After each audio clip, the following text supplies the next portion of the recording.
200 năm sau khi đại tai biến giáng lâm, mùa đông khắc nghiệt và nạn đói càn quét đại địa, ta, một đứa trẻ được nuôi dưỡng bởi đám vong mạng, mang trong mình yêu chi huyết mạch, nhưng cơ duyên xảo hợp lại trở thành truyền nhân duy nhất của đạo minh. Trong cái thế giới người ăn thịt người này, ta xử lý đám người tàn độc. Vạn lý trường thành, cần phải dẫn theo huynh đệ của mình xử lý ra một con đường sống. Mẹ của Tiểu Thất, Tiểu Chu không cố ý trộm tín vật của con bà đâu. Trẻ con chưa hiểu chuyện mà, nó đâu có biết thứ này quan trọng đến thế. Tín vật đó là do Tiểu Thất mang đến. Người đàn ông của tôi đã hứa với gia đình Tiểu Thất, khi nó 16 tuổi sẽ dùng tín vật để đổi lấy cơ hội vào thành đi học.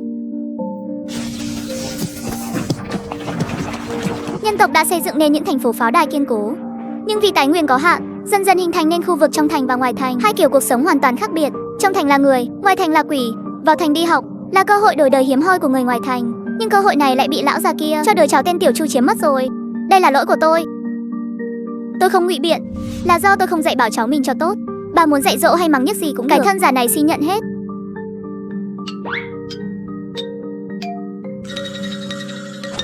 Chẳng lẽ các người thật sự muốn ép lão già này bay màu sao?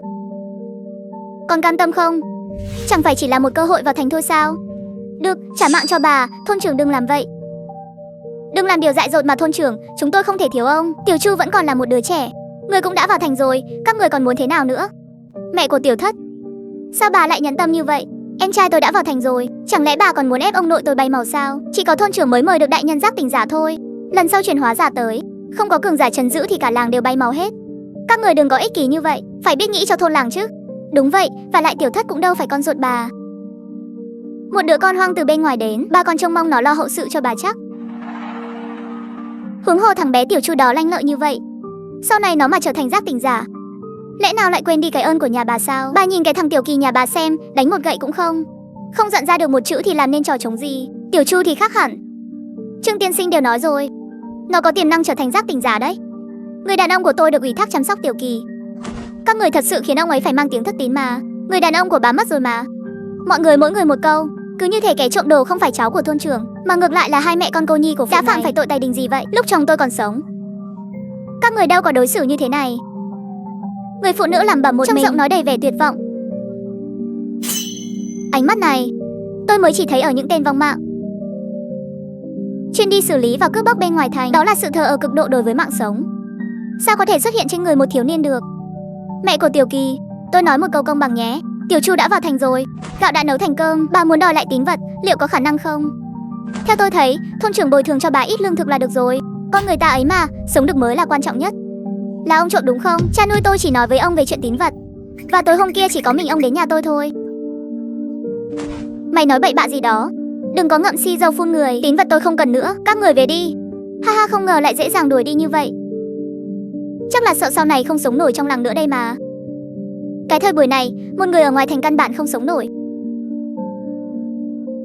Mẹ Tiểu Thất không dễ dàng gì. Chúng ta phải nhớ đến cái ơn của chồng bà ấy. Giải tán thôi, giải tán đi. Đây là nhà họ Chu, chúng tôi nợ bà. Sau này mỗi tháng tôi cho bà 10 cân lương thực. Nếu còn không biết điều, cùng lắm thì tiễn cả hai mẹ con bà đi luôn.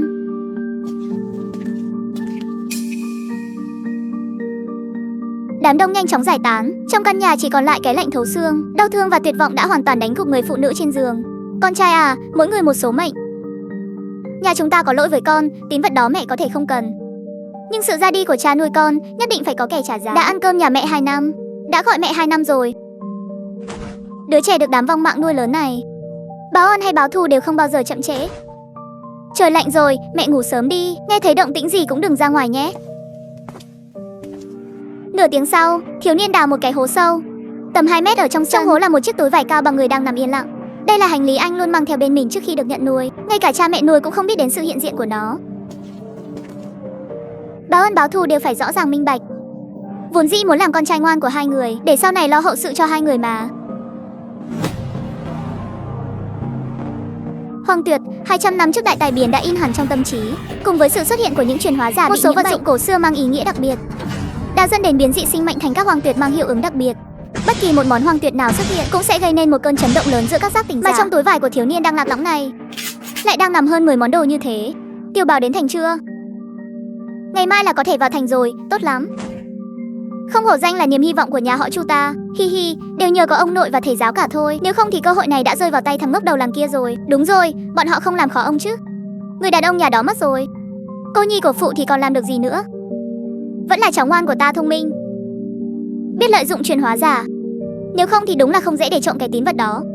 Vào thành rồi thì nhớ tạo quan hệ tốt với các đại nhân vật. Biết đâu sau này nhà họ Chu chúng ta sẽ có một giác tỉnh. Giác tỉnh giả đấy, hi hi. Con biết rồi, đợi con thành giác tỉnh giả sẽ đón nội vào thành hưởng phúc.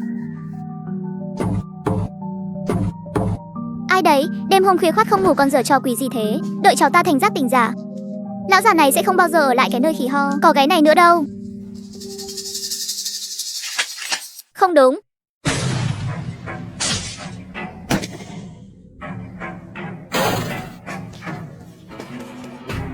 Ngươi là ngươi. Mẹ kiếp, cái thằng danh con này dám đến nhà tao tìm chuyện à? Tin không lão tử tiễn cả hai mẹ con mày ra khỏi làng luôn. Chuyện gì thế này? Nói đi, chuyện này là sao? Cây này che khuất ánh bình minh, ta sẽ tiễn cả nhà ngươi xuống dưới đó. Nếu ngươi thật sự là đứa cháu hiếu thảo thì cầm lấy dụng cụ đặc biệt này mà đào ông nội ngươi lên cho vào quan tài. Đại tài biển giáng lâm, 200 năm sau cha nuôi bị người cùng làng hãm hại, mẹ nuôi bị người cùng làng ức hiếp, mà ta từ trước đến nay báo thù không bao giờ chậm trễ. Cây này che khuất ánh bình minh, ta sẽ tiễn cả nhà ngươi xuống dưới đó. Nếu ngươi thật sự là đứa cháu hiếu thảo thì cầm lấy đồ chơi đặc biệt này mà đào ông nội ngươi lên cho vào quan tài.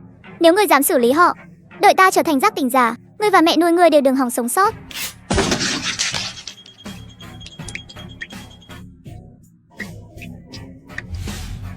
Sống được đến ngày đó rồi hãy nói. Chú ta đã nói rồi, nhổ cỏ không nhổ tận gốc thì sẽ gặp họa lớn. Ngươi định tiễn ta đi sao? Cái ngày cha nuôi mất thì nhẽ ra các ngươi cũng nên tiễn ta đi luôn. Ta từ năm 7 tuổi đã theo chú cửu lăn lộn ở khu vô chủ rồi. Cho mèo của ngươi lừa được ai chứ? Ta đã được đại nhân vật để mắt tới rồi. Ngươi có biết hậu quả của việc đắc tội với ông ấy không? Không biết, chú ta nói rồi, đã đụng chuyện thì không cần nể mặt bất cứ ai, bởi vì dưới gầm trời này chẳng có ai có mặt mũi lớn hơn chú ấy đâu. Nói xong Thụy Kỳ lạnh lùng nhìn về phía Vương Đầu. Có gì ngôn gì không? Tiểu Kỳ, ngươi nghe ta nói này. Ta trả tiền mua cho ngươi một suất vào thành được không? Ngươi nghĩ xem cháu ta sắp thành giác tỉnh giả rồi, xử lý chúng ta thì ngươi định làm thế nào? Hi hi hi. Chú ta còn nói phản diện thường bay màu do nói quá nhiều. Ta là chính diện nên không nói nhiều đâu. Ra đi, ta thấy ngươi rồi. Yên tâm, ta không xử lý ngươi đâu. Thật sao? Tiểu Kỳ, ta coi như không thấy ngươi xử lý người được không? Thứ nhất, đây là ngoài thành, không có pháp luật. Thứ hai, ta chỉ thử ngươi thôi, không ngờ lại có kẻ hở thật. Ý ngươi là sao? Ngươi không giữ chữ tín. Chú ta nói rồi, giữ mạng ngươi là để đổi lấy tiền. Xong đời rồi, cho hỏi là ngươi tìm ta báo thù hay để ta đi xử lý ngươi đây? Mẹ kiếp, ngươi bị điên à? Ta chỉ trộm tín vật của ngươi thôi mà, có đến mức phải xử lý người không? Đừng tưởng ta không biết cha nuôi đã mất thế nào. Để ngươi sống là sự thiếu trách nhiệm với mạng sống của chính ta. Ngươi có biết đại nhân vật đưa ta đi là ai không? Ngươi đợi mà đăng xuất đi, đại nhân vật chỉ nhận tín vật thôi. Bây giờ ta mới là ngươi, ta sẽ xin ông ấy phải giác tỉnh giả đến xử lý ngươi Lăng Trì, sau đó sống tiếp dưới danh nghĩa của ngươi. Ta còn định đi xử lý cả lão già nhà ngươi và đám tay chân đó nữa. Ngươi đã bay màu cứ vứt trên tuyết ấy, ngươi về mà thu dọn. Tiểu Kỳ, làm sao thế? Chị Thanh Thanh, em không sao? Có phải nhớ nhà rồi không? Đừng sợ, đợi lão bản về, chị sẽ xin ông ấy đứng ra đón người nhà em vào thành hết. Thiếu nữ ngây thơ, cười nhìn thiếu niên với ánh mắt đầy vẻ xót xa. Phải nói là một vẻ ngoài ưa nhìn, đúng là có điểm cộng lớn. Không phải đâu. Hôm qua em nhận được tin, người nhà em đều bị bọn ác ôn hại cho đằng xuất hết rồi. Cái gì cơ? Bọn chúng không biết em là người lão bản để mắt tới sao? Ai mà to gan thế? Là người trong làng em. Hắn biết em có thiên tiểu tác, chỉ cần dâng cho lão bản trong thành là có thể đổi lấy cơ hội vào thành, nên hắn đã 5 lần 7 lượt đe dọa em, nói nếu không giao đồ ra sẽ xử lý cả nhà em. Em không ngờ hắn lại dám làm thật. Thiếu niên khóc đến xé lòng, khuôn mặt tuấn tú phối hợp với biểu cảm đau thương khiến thiếu nữ ngây thơ chưa từng trải qua sự hiểm ác ngoài thành cảm thấy vô cùng xót xa. Chị ơi, chị nhất định phải giúp Tiểu Kỳ nhé. Em tên là gì? Thụy Kỳ, chị sẽ điều tra chuyện này. Trần tiểu thư, cô về thành rồi à? Đưa cậu ta đi làm thủ tục đi. Lúc này Chu Tiểu Bảo cúi đầu, vẻ mặt đầy vẻ khép nép sợ hãi, nhưng khi ánh mắt hắn quét qua những người cũng từ ngoài thành đến giống hắn ở gần đó, trong mắt lại lộ rõ vẻ chán ghét và khinh bỉ không hề che giấu. Trong lòng hắn đã không còn cùng chủng tộc với đám sâu bọ đó nữa rồi. Đến đây nhóc, ký vào đây cái nào. Biết viết chữ không? Tiểu Kỳ, cứ đợi đấy, tao sẽ cho mày và mẹ nuôi mày bay màu ở đầu làng. Ông nội, ông cũng an nghỉ đi. Bước qua cánh cửa này con đã là người rồi, không còn phải lo chuyển hóa giả gõ cửa giữa đêm nữa, cũng không cần vì một miếng ăn mà phải liều mạng với người ta. càng không cần lo lắng về sự trả thù của kẻ đó nữa. Tránh ra cho cơm qua nào. Cho qua nhờ tí. Đều là từ ngoài thành đến cả, sao ý thức kém xa nhau thế nhỉ? Cho tôi mượn cái bút một chút. Cái giọng nói chết tiệt này. Tiểu Kỳ, hôm qua ta chẳng phải đã nói với người là ta sẽ đến tìm ngươi sao? Cứu mạng.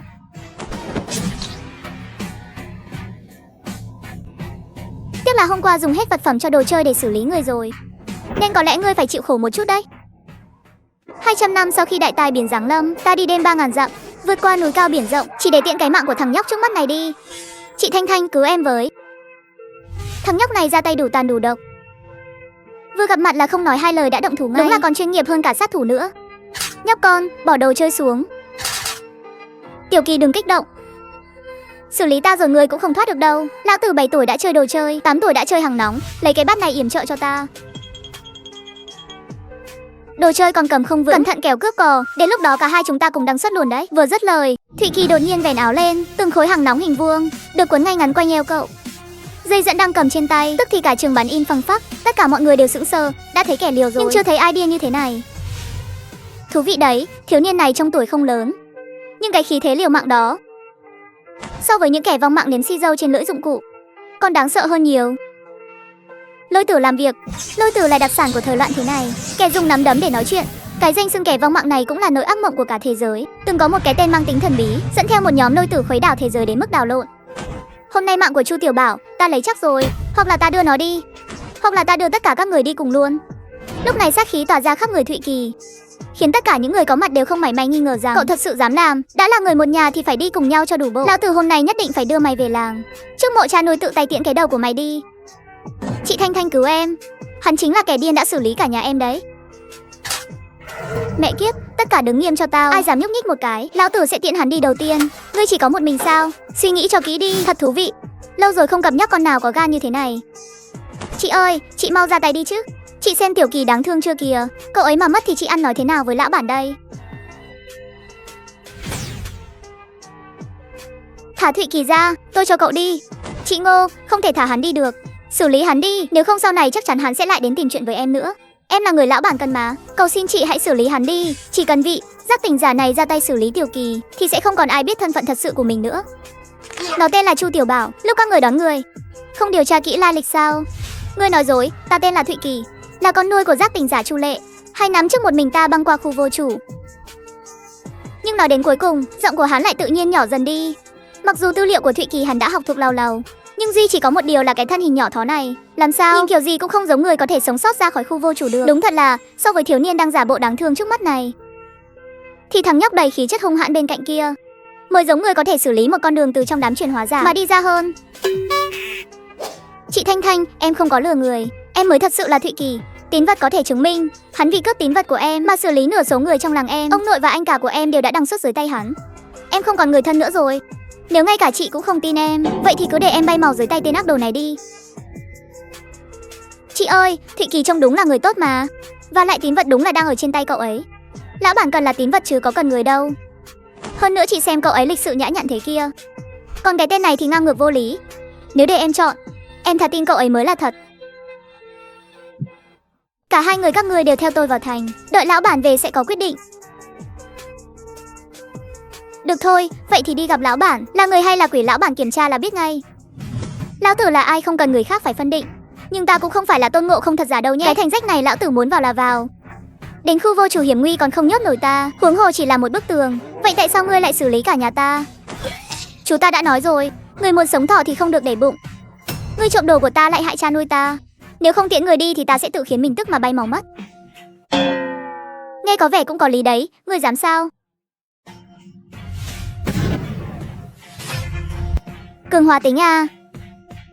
Hắn thế mà lại biết phân loại của giác tỉnh giả, xem ra là cường hóa chi phách rồi. Đang xoay chuyển. Hừ, ngươi bay màu chắc rồi. Tao cho mày bay màu. Mẹ kiếp, thế mà lại là gạch đỏ.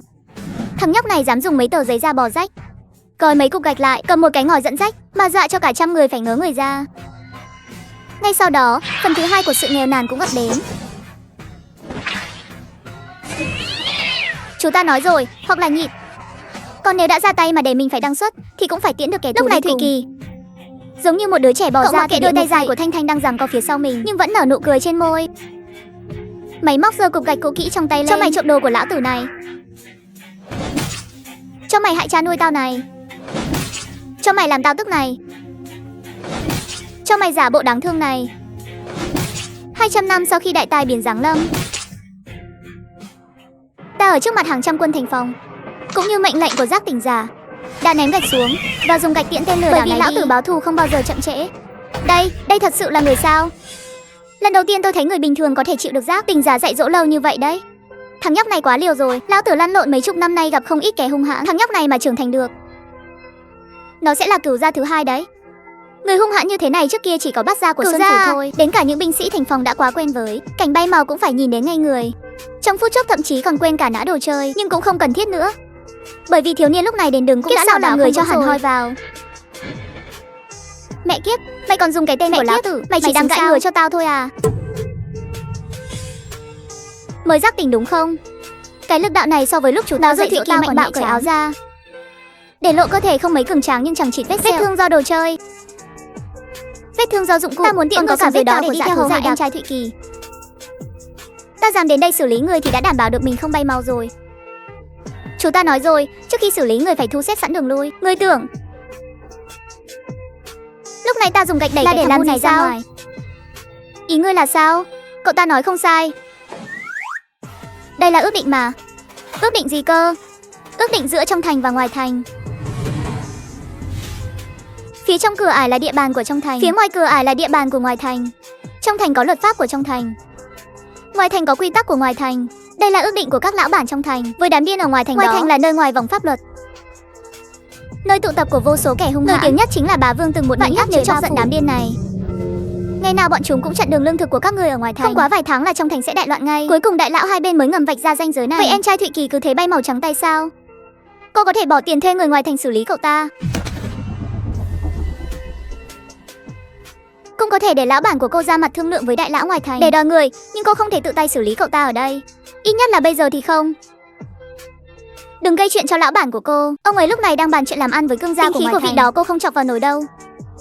Tôi không xử lý cậu ta, nhưng cậu ta phải đi theo tôi. Phía lão bản cần có một lời giải thích. Chủ nhân của tín vật, một người bị thương nặng, một người bị đập cho gần bay màu.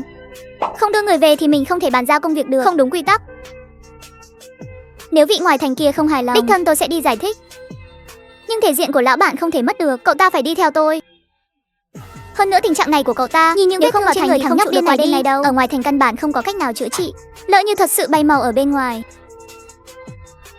biết đâu vị ngoài thành kia lại gây ra chuyện rắc rối gì. Được rồi, các người đúng là phiền phức. Mang đi.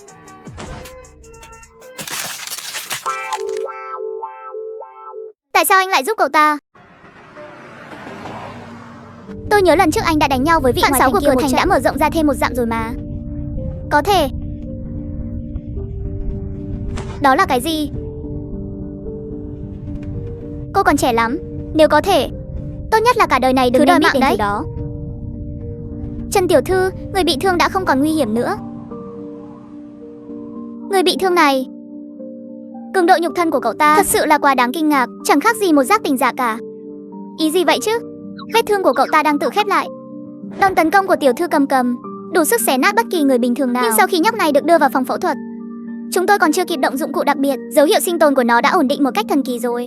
Đây không phải khả năng hồi phục của con người, là giác tỉnh giả sao? Không phải, tôi đã dùng thiết bị xác nhận lại nhiều lần rồi. Trong người cậu ta không có chút dấu vết nào của năng lượng thức tỉnh cả. Nếu không phải là người lão bản cần, anh thật sự muốn mổ xẻ xử lý cậu ta sao? Thú vị đấy, anh cứ bận việc đi. Hey. Lúc này, người phụ nữ đứng bên giường bệnh vì sự tò mò thôi thúc, đưa tay định lột lớp gạc trên ngực Thụy Kỳ ra, muốn tận mắt chứng kiến khả năng hồi phục khó tin đó. Chị gái à, chị dịch hay lắm, nhưng tôi không ăn đâu. Cảm ơn nhé. Hơn 200 năm sau đại tai biến, ta bị ép đông cứng thành cục đá rồi đưa vào bệnh viện điều trị. Cô ta bảo ta ăn, ta nói ta không ăn, cô ta cứ bắt ta ăn, vậy ta đành phải cứng rắn thôi. Chị gái à, chị dịch hay lắm, nhưng tôi không ăn đâu. Cảm ơn, mà dụng cụ đặc biệt phẫu thuật của nhóc này ở đâu ra vậy? Chẳng lẽ trên bàn phẫu thuật cậu ta vốn dĩ không hề ngất đi?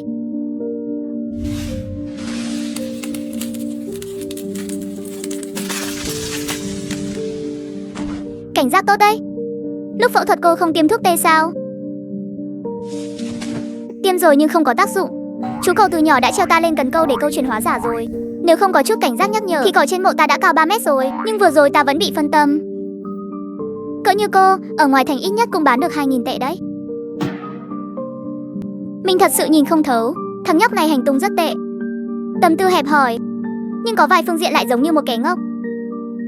Làm gì có ai khen phụ nữ như vậy chứ? Cậu rốt cuộc là ai? Người ngoài thành không thể nuôi dạy ra loại quái vật như cậu đâu. Là một đứa trẻ hoang dã được lũ lôi tử nuôi lớn sao? Cô dường như không có ác ý với tôi. Cậu là người lão bản cần. Dù là hàng giả hay không cũng chẳng liên quan đến tôi. Hình xăm sau lưng cậu là gì thế? Không biết nữa. Thúc thúc xăm cho tôi. Nói là nếu tôi bị người ta dạy dỗ cho biến dạng thì thúc ấy còn dễ nhận dạng để thu dọn giúp. Đúng là một hình xăm kỳ lạ. Một con rồng đỏ rực quấn quanh một con hồ ly trắng. Nhưng trình độ xăm hình có vẻ không ổn. Hổ mà bị vẽ thành mèo con rồi. Thúc thúc của cậu là ai? Chú Hy, chú cậu, chú Cổ, chú Phong. Tôi có rất nhiều thúc thúc. Nhưng cô cũng đừng tốn công vô ích. Đến tôi còn không biết tên đầy đủ của họ là gì nữa là. Từ lúc tôi bắt đầu nhớ được, đã theo họ lang thang ở khu vô chủ rồi. Đói hay lạnh thì tìm trong khu vô chủ, mượn những người đi thám hiểm ít đồ ăn đồ mặc thôi. Cướp nhưng không tiễn đi, đó là rời xác. Người mất rồi thì chôn, trước khi đốt chút tiền thì gọi là mua mạng. Thúc thúc bảo làm người phải biết quy tắc, không được lấy không đồ của người khác. Thôi được rồi. Giây phút này, cô bỗng cảm thấy hơi thương cảm cho thiếu niên này, lại bị một lũ vong mạng dạy dỗ thành cái đức hạnh này. Vậy mục đích cậu đến Hắc Phủ Thành là gì? Vào thành để đi học sao? Người phụ nữ giờ đã xác nhận 100%. Đối phương chính là người mà lão bản muốn tìm. Tôi muốn tìm cha tôi. Thúc thúc không chịu nói cho tôi biết tin tức của ông ấy. Kẻ thù của cha tôi nhiều lắm. Hình như ai cũng rất ghê gớm. Nên tôi và thúc thúc đã đánh cược. Chờ đến khi tôi có năng lực tự bảo vệ mình, thúc ấy sẽ nói cho tôi biết cha tôi ở đâu. Tôi đã xin phép lão bản rồi. Dù cậu có phải là tiểu thất thật hay không, cứ đưa cậu đến trường học trước đã. 1 tháng nữa lão bản sẽ về. Đến lúc đó sống hay ra đi chỉ có thể dựa vào chính cậu thôi. Nếu muốn trở nên mạnh mẽ thì hãy vào trường học. Chỉ khi thức tỉnh, cậu mới có thể làm những gì mình muốn. Cảm ơn chị Khuyết. Chị tên gì? Trần Khuyết, tôi tên Tiểu Thất. Chờ tôi tìm thấy cha mình rồi tôi sẽ biết mình họ gì. Chỉ cần thống nhất thế giới ngầm Long Quốc, xử lý hết đám kẻ thù đó là có thể gặp lại cha rồi. Mà trực thêm vào gia đình. Trần tiểu thư, chúng tôi vừa đến nhà Tiểu Thất. Kết quả là cả ngôi làng đã biến mất rồi. Ý là sao? Thì đúng theo nghĩa đen đấy ạ.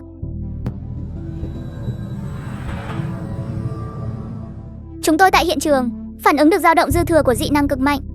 Anh Trương nói người có thể làm được đến mức này ít nhất phải là giác tỉnh giả từ ngũ tuyệt trở lên, thậm chí còn mạnh hơn nữa. Ngũ tuyệt sao? Phân cấp giác tỉnh giả từ nhất tuyệt đến cảnh địa mạnh nhất. Nó đại diện cho số lần thức tỉnh của giác tỉnh giả. Thức tỉnh càng nhiều lần thì thực lực càng mạnh. Ngũ tuyệt đã là cấp bậc bá chủ trong Hắc Phủ Thành rồi. Bối cảnh thằng nhóc này không đơn giản đâu.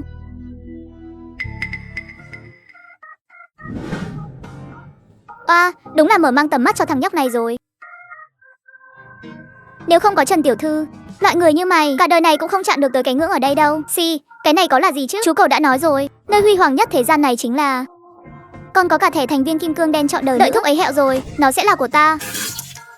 Cút xuống đi. Đa tạ, cảm ơn nhé. Trần tiểu thư, cứ để cậu ta vào như vậy liệu có ổn không? Nếu cậu ta biết Chu Tiểu Bảo vẫn còn thoi thóp. Chu Tiểu Bảo, kẻ suýt bị đập nát đầu lúc đó, được cầm dùng một lọ dược phẩm cao cấp giá trên trời cứu về. Nhắc đến chuyện này, mặt Trần Khuyết cũng đầy vẻ bất lực. Đứa em gái này của mình, lòng thánh mẫu có hơi quá đà rồi. Tôi không lo lắng chuyện đó, điều tôi lo là cầm kìa. Con bé tuyệt đối đừng có ở trong trường, mà chọc vào tên tiểu điên này là được. Có thể khiến lão bản phải thỏa hiệp, có thể khiến cả một ngôi làng biến mất không tiếng động. Bối cảnh của thằng nhóc này, em là còn sâu hơn cả cái đầm nước ở Hắc Phủ Thành này. Đẹp thật đấy. Ta khen trường học cơ mà, cô cũng đẹp phết đấy. Biến thái. Ta nói sai sao? Chú ta bảo khen người là phải trực tiếp. Chính là hắn sao? Tình Nhi, chính là hắn. Kẻ tiễn người đi mà cũng dám đến trường chúng ta sao? Hắn suýt nữa xử lý em trai nuôi của mình, lại còn dám cười nhạo mình. Mối thù này tôi nhất định phải báo. Tình Nhi yên tâm. He, lần này có cái để chơi rồi đây. Hơn 200 năm sau khi đại tai biến ập đến, một kẻ điên cuồng chém giết từ khu vô chủ ra như ta. Không ngờ ngày đầu đi học cũng gặp phải cảnh bắt nạt học đường. Thật là ấu trĩ. Chào bạn. Cho hỏi lớp 17 ở đâu vậy? Ngay tòa nhà dạy học phía trước tầng 6. Không biết, chúng tôi không biết gì hết. Bị cái bệnh gì vậy? Mày muốn đăng xuất à? Trung Thiếu vừa gửi ảnh hắn vào nhóm trường rồi. Ai dám nói chuyện với hắn? Chính là đối đầu với cả đằng thái tử.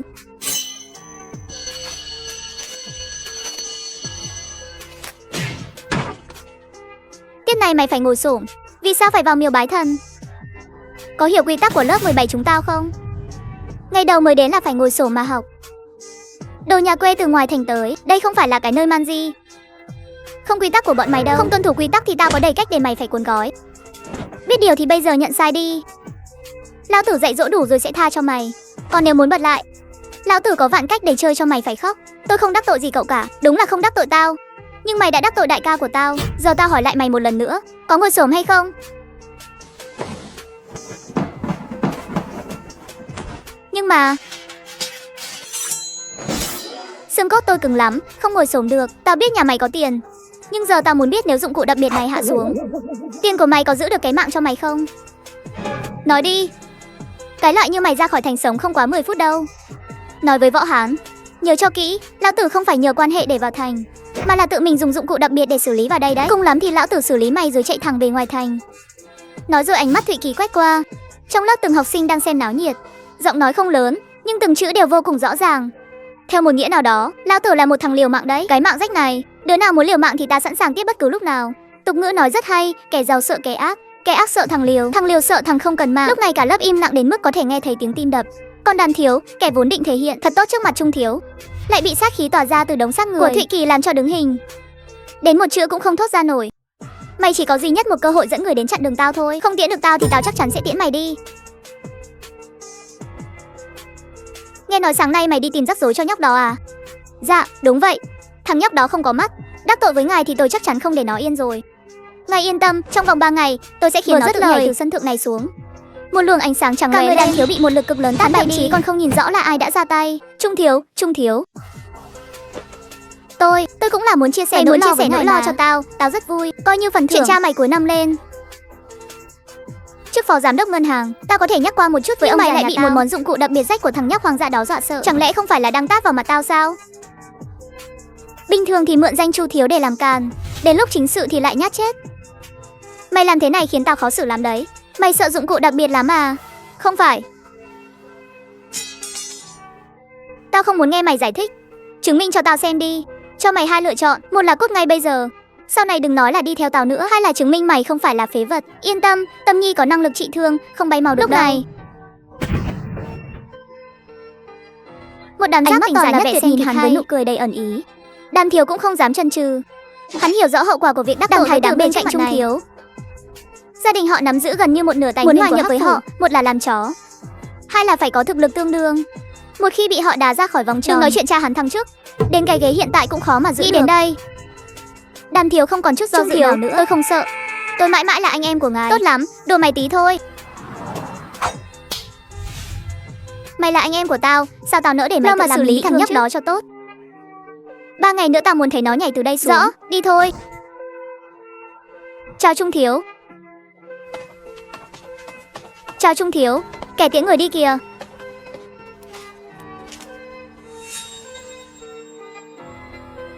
Ta còn tưởng là ai, hóa ra là đó Bạch Liên Hoa thành mẫu nhỏ. Đừng làm chị cô khó xử. Lão bản của chị ta không dễ nói chuyện đâu. Cái này cho cậu, em gái tôi không hiểu chuyện.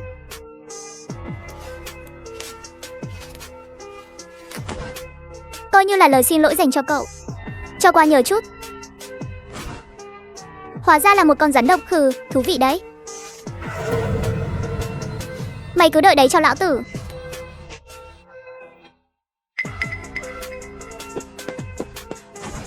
Ba ngày nữa lão tử sẽ khiến mày muốn liều mạng với tao sao?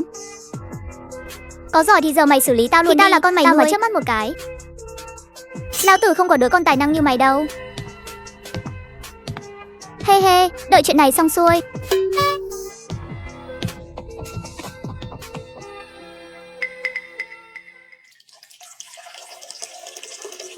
Lão tử sẽ là người của đảng thái tử. Đến lúc đó cha tao cũng phải nhận tao làm cha luôn. Cho hỏi tình hình này của tôi.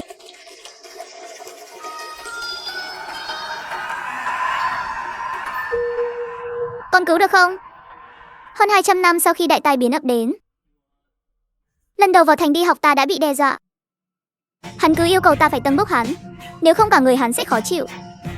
Vậy ta đành phải làm thỏa mãn hắn thôi. Vãi trưởng, cứu với. Mày. Anh ơi.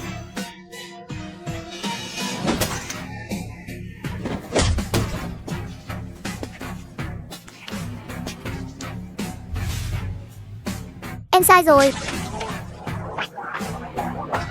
Đứa nào đi vệ sinh mà không dội nước thế này. Đam Thiếu bị ép thưởng thức món đặc sản suốt 3 phút đồng hồ. Sau đó mới bị quẳng xuống đất như một con chó hẹo. Nói đi, có phải tên tóc xanh đó sai mày chọc tao không? Không, không ai sai bảo tôi cả. Tôi chỉ thấy ngứa mắt với cậu thôi. Nên đùa tí cho vui thôi mà. Không thừa nhận sao? Thụy Kỳ cười rồi. Sau đó từ trong túi lấy ra một nắm đũa, cua trước mặt Đàm Thiếu. Không sao, thúc ta bảo rồi, có người sinh ra đã trọng nghĩa khí. Xương cốt ta vốn rất ngưỡng mộ những người có khí phách, nhưng ta lại không biết mày thật sự cứng hay chỉ là đang giả vờ. Thế này đi, ta sẽ đem đống đũa này từng chiếc một cắm hết vào người mày. Nếu mày có thể trụ được đến chiếc cuối cùng mà vẫn cứng miệng thì ta không nói hai lời, phủi mông đi thẳng. Tôi đầu hàng rồi đại ca, em phục thật rồi. Sau này em không dám nữa đâu. Cầu xin anh mau đưa em đi bệnh viện đi. Em cảm thấy trong họng em có chất thải. Chật. Dân thành phố bọn mày chẳng phải đều thích đánh hội đồng sao? Nên một là không ra tay, đã ra tay thì không thể để lại hậu họa cho mình. Nói rồi lại một chiếc đồ gỗ nữa, không chút lưu tình cắm thẳng vào người đối phương. Đại nhân, xử lý. Xử lý tôi rồi anh cũng không chạy thoát được đâu. Yên tâm, thúc dạy ta cách phi tăng dấu vết rồi. Đảm bảo cảnh sát cả thành phố cũng không tìm thấy xác mày đâu. Ta còn nói, tuyệt đối không được thả hổ về rừng. Ta không phạm người, người không phạm ta. Nếu đã phạm ta sẽ khiến người bay màu sạch sẽ. Kiếp sau tránh xa ta ra nhé. Em nhận là Trung Thiếu, cũng chính là cái tên tóc xanh mà anh nói đấy. Hắn là ai? Oai làm sao? Hình như từ đầu tới cuối mình chưa từng đắc tội với hắn. Trong lòng mình, ngoại trừ Trần Tiểu Thư và Chu Tiểu Bảo thì có thể nói là không có kẻ thù. Mình luôn cẩn trọng trong lời nói và hành vi, luôn hòa nhã với mọi người. Sao lại đắc tội Trung Thiếu được chứ? Vừa gặp đã dùng dụng cụ đặc biệt đe dọa lại còn dùng đũa đâm người. Thế mà gọi là hòa nhã với mọi người sao? Thế mà gọi là cẩn trọng lời nói và hành vi à? Tôi không biết cậu đắc tội Trung Thiếu thế nào. Dù sao hắn cũng đã lên tiếng trong nhóm. Ai dám đi cùng cậu? Chính là kẻ thù của Đảng Thái Tử. Đảng Thái Tử, Trung Thiếu. Trung Thiếu là một trong 3 đại thiếu gia của Hắc Phủ. Cũng là đại ca nói một là một ở trường này. Gia đình hắn nắm quyền tư pháp Hắc Phủ. Những đại gia có quyền có thế trong thành đều là khách quý của cha hắn. Đắc tội với hắn thì trong thành có lỡ nhổ bãi nước bọt cũng bị khép tội tối đa. Nhắc đến Trung Thiếu, trong mắt Đàm Thiếu tràn đầy vẻ đừng nhìn cha hắn có tiền.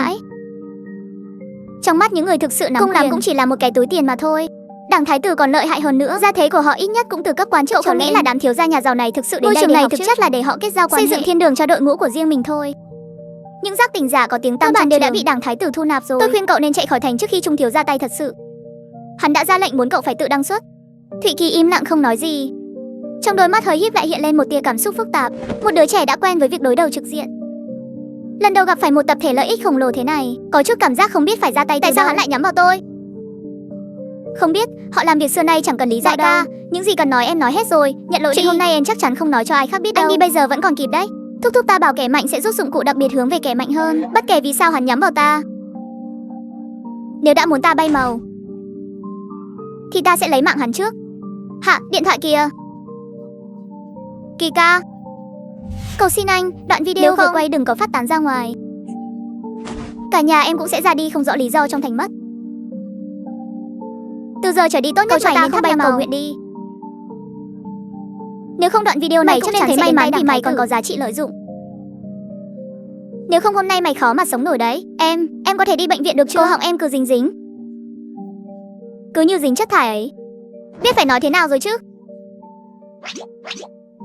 Biết rồi ạ. Tôi còn sợ Trung Thiếu biết chuyện chúng ta nói với nhau hơn. Hay là anh chạy đi. Tôi có thể đưa anh ra khỏi thành. Đến cả một tên nhãi nhép ta làm sao đòi lại công bằng cho em trai ta đây. Trần Tiểu Thư, cô đoán không sai đâu. Tiểu Thư cầm đã thông qua Đảng Thái Tử để ra tay với tên tiểu điên đó rồi. Lại là Đảng Thái Tử sao? Đã bảo con bé bao nhiêu lần rồi, đừng có đi quá gần với đám người đó. Trung Huyền Minh quá phô trương, sớm muộn gì cũng xảy ra chuyện. Hay là cân nhắc chuyển trường cho tên tiểu điên đó? Chuyển trường thì không cần đâu.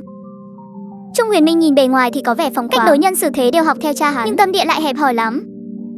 So với ông già nhà hắn thì còn kém xa. Đợi lát nữa tôi sẽ dạy dỗ Cầm một chút. Lão bản đặc biệt dặn dò chủ nhân của tín vật không được để xảy ra chuyện. Trần Khuyết dường như đang hoàn thành nhiệm vụ của lão bản. Nhưng thực tế cô còn lo lắng cho em gái mình hơn. Thời gian qua cô đã huy động mọi mối quan hệ, vậy mà vẫn không tra ra được lai lịch và quá khứ cụ thể của Thụy Kỳ. Chỉ biết hình xăm trên lưng Thụy Kỳ rất có thể có liên quan đến một người mà cô tuyệt đối không thể đắc tội nổi. Tên tiểu điên đi tìm Trung Huyền Minh để làm gì vậy? Thằng nhóc này cũng bận rộn quá nhỉ. Đúng là kẻ không biết thì không sợ. Ai không biết còn tưởng sau lưng hắn cũng có chống lưng đấy. Sao? Nếu tên tiểu điên đó không phải kẻ ngốc thì người đứng sau hắn có lẽ thực sự đúng như mình suy đoán. Hắc Phủ Thành sắp có biến lớn rồi. Hơn 200 năm sau đại tai biến ập đến, ta ở trong nhà vệ sinh thết đãi bạn học thưởng thức đặc sản. Hắn để cảm ơn ta. Cuối cùng đã nói ra kẻ đứng sau luôn nhắm vào ta ở trường.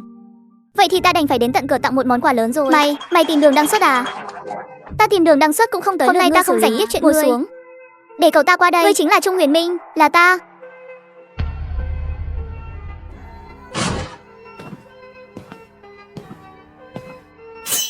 Ta không thích nợ ân tình, cái này trả cho ngươi. Nghe nói ngươi muốn động vào ta.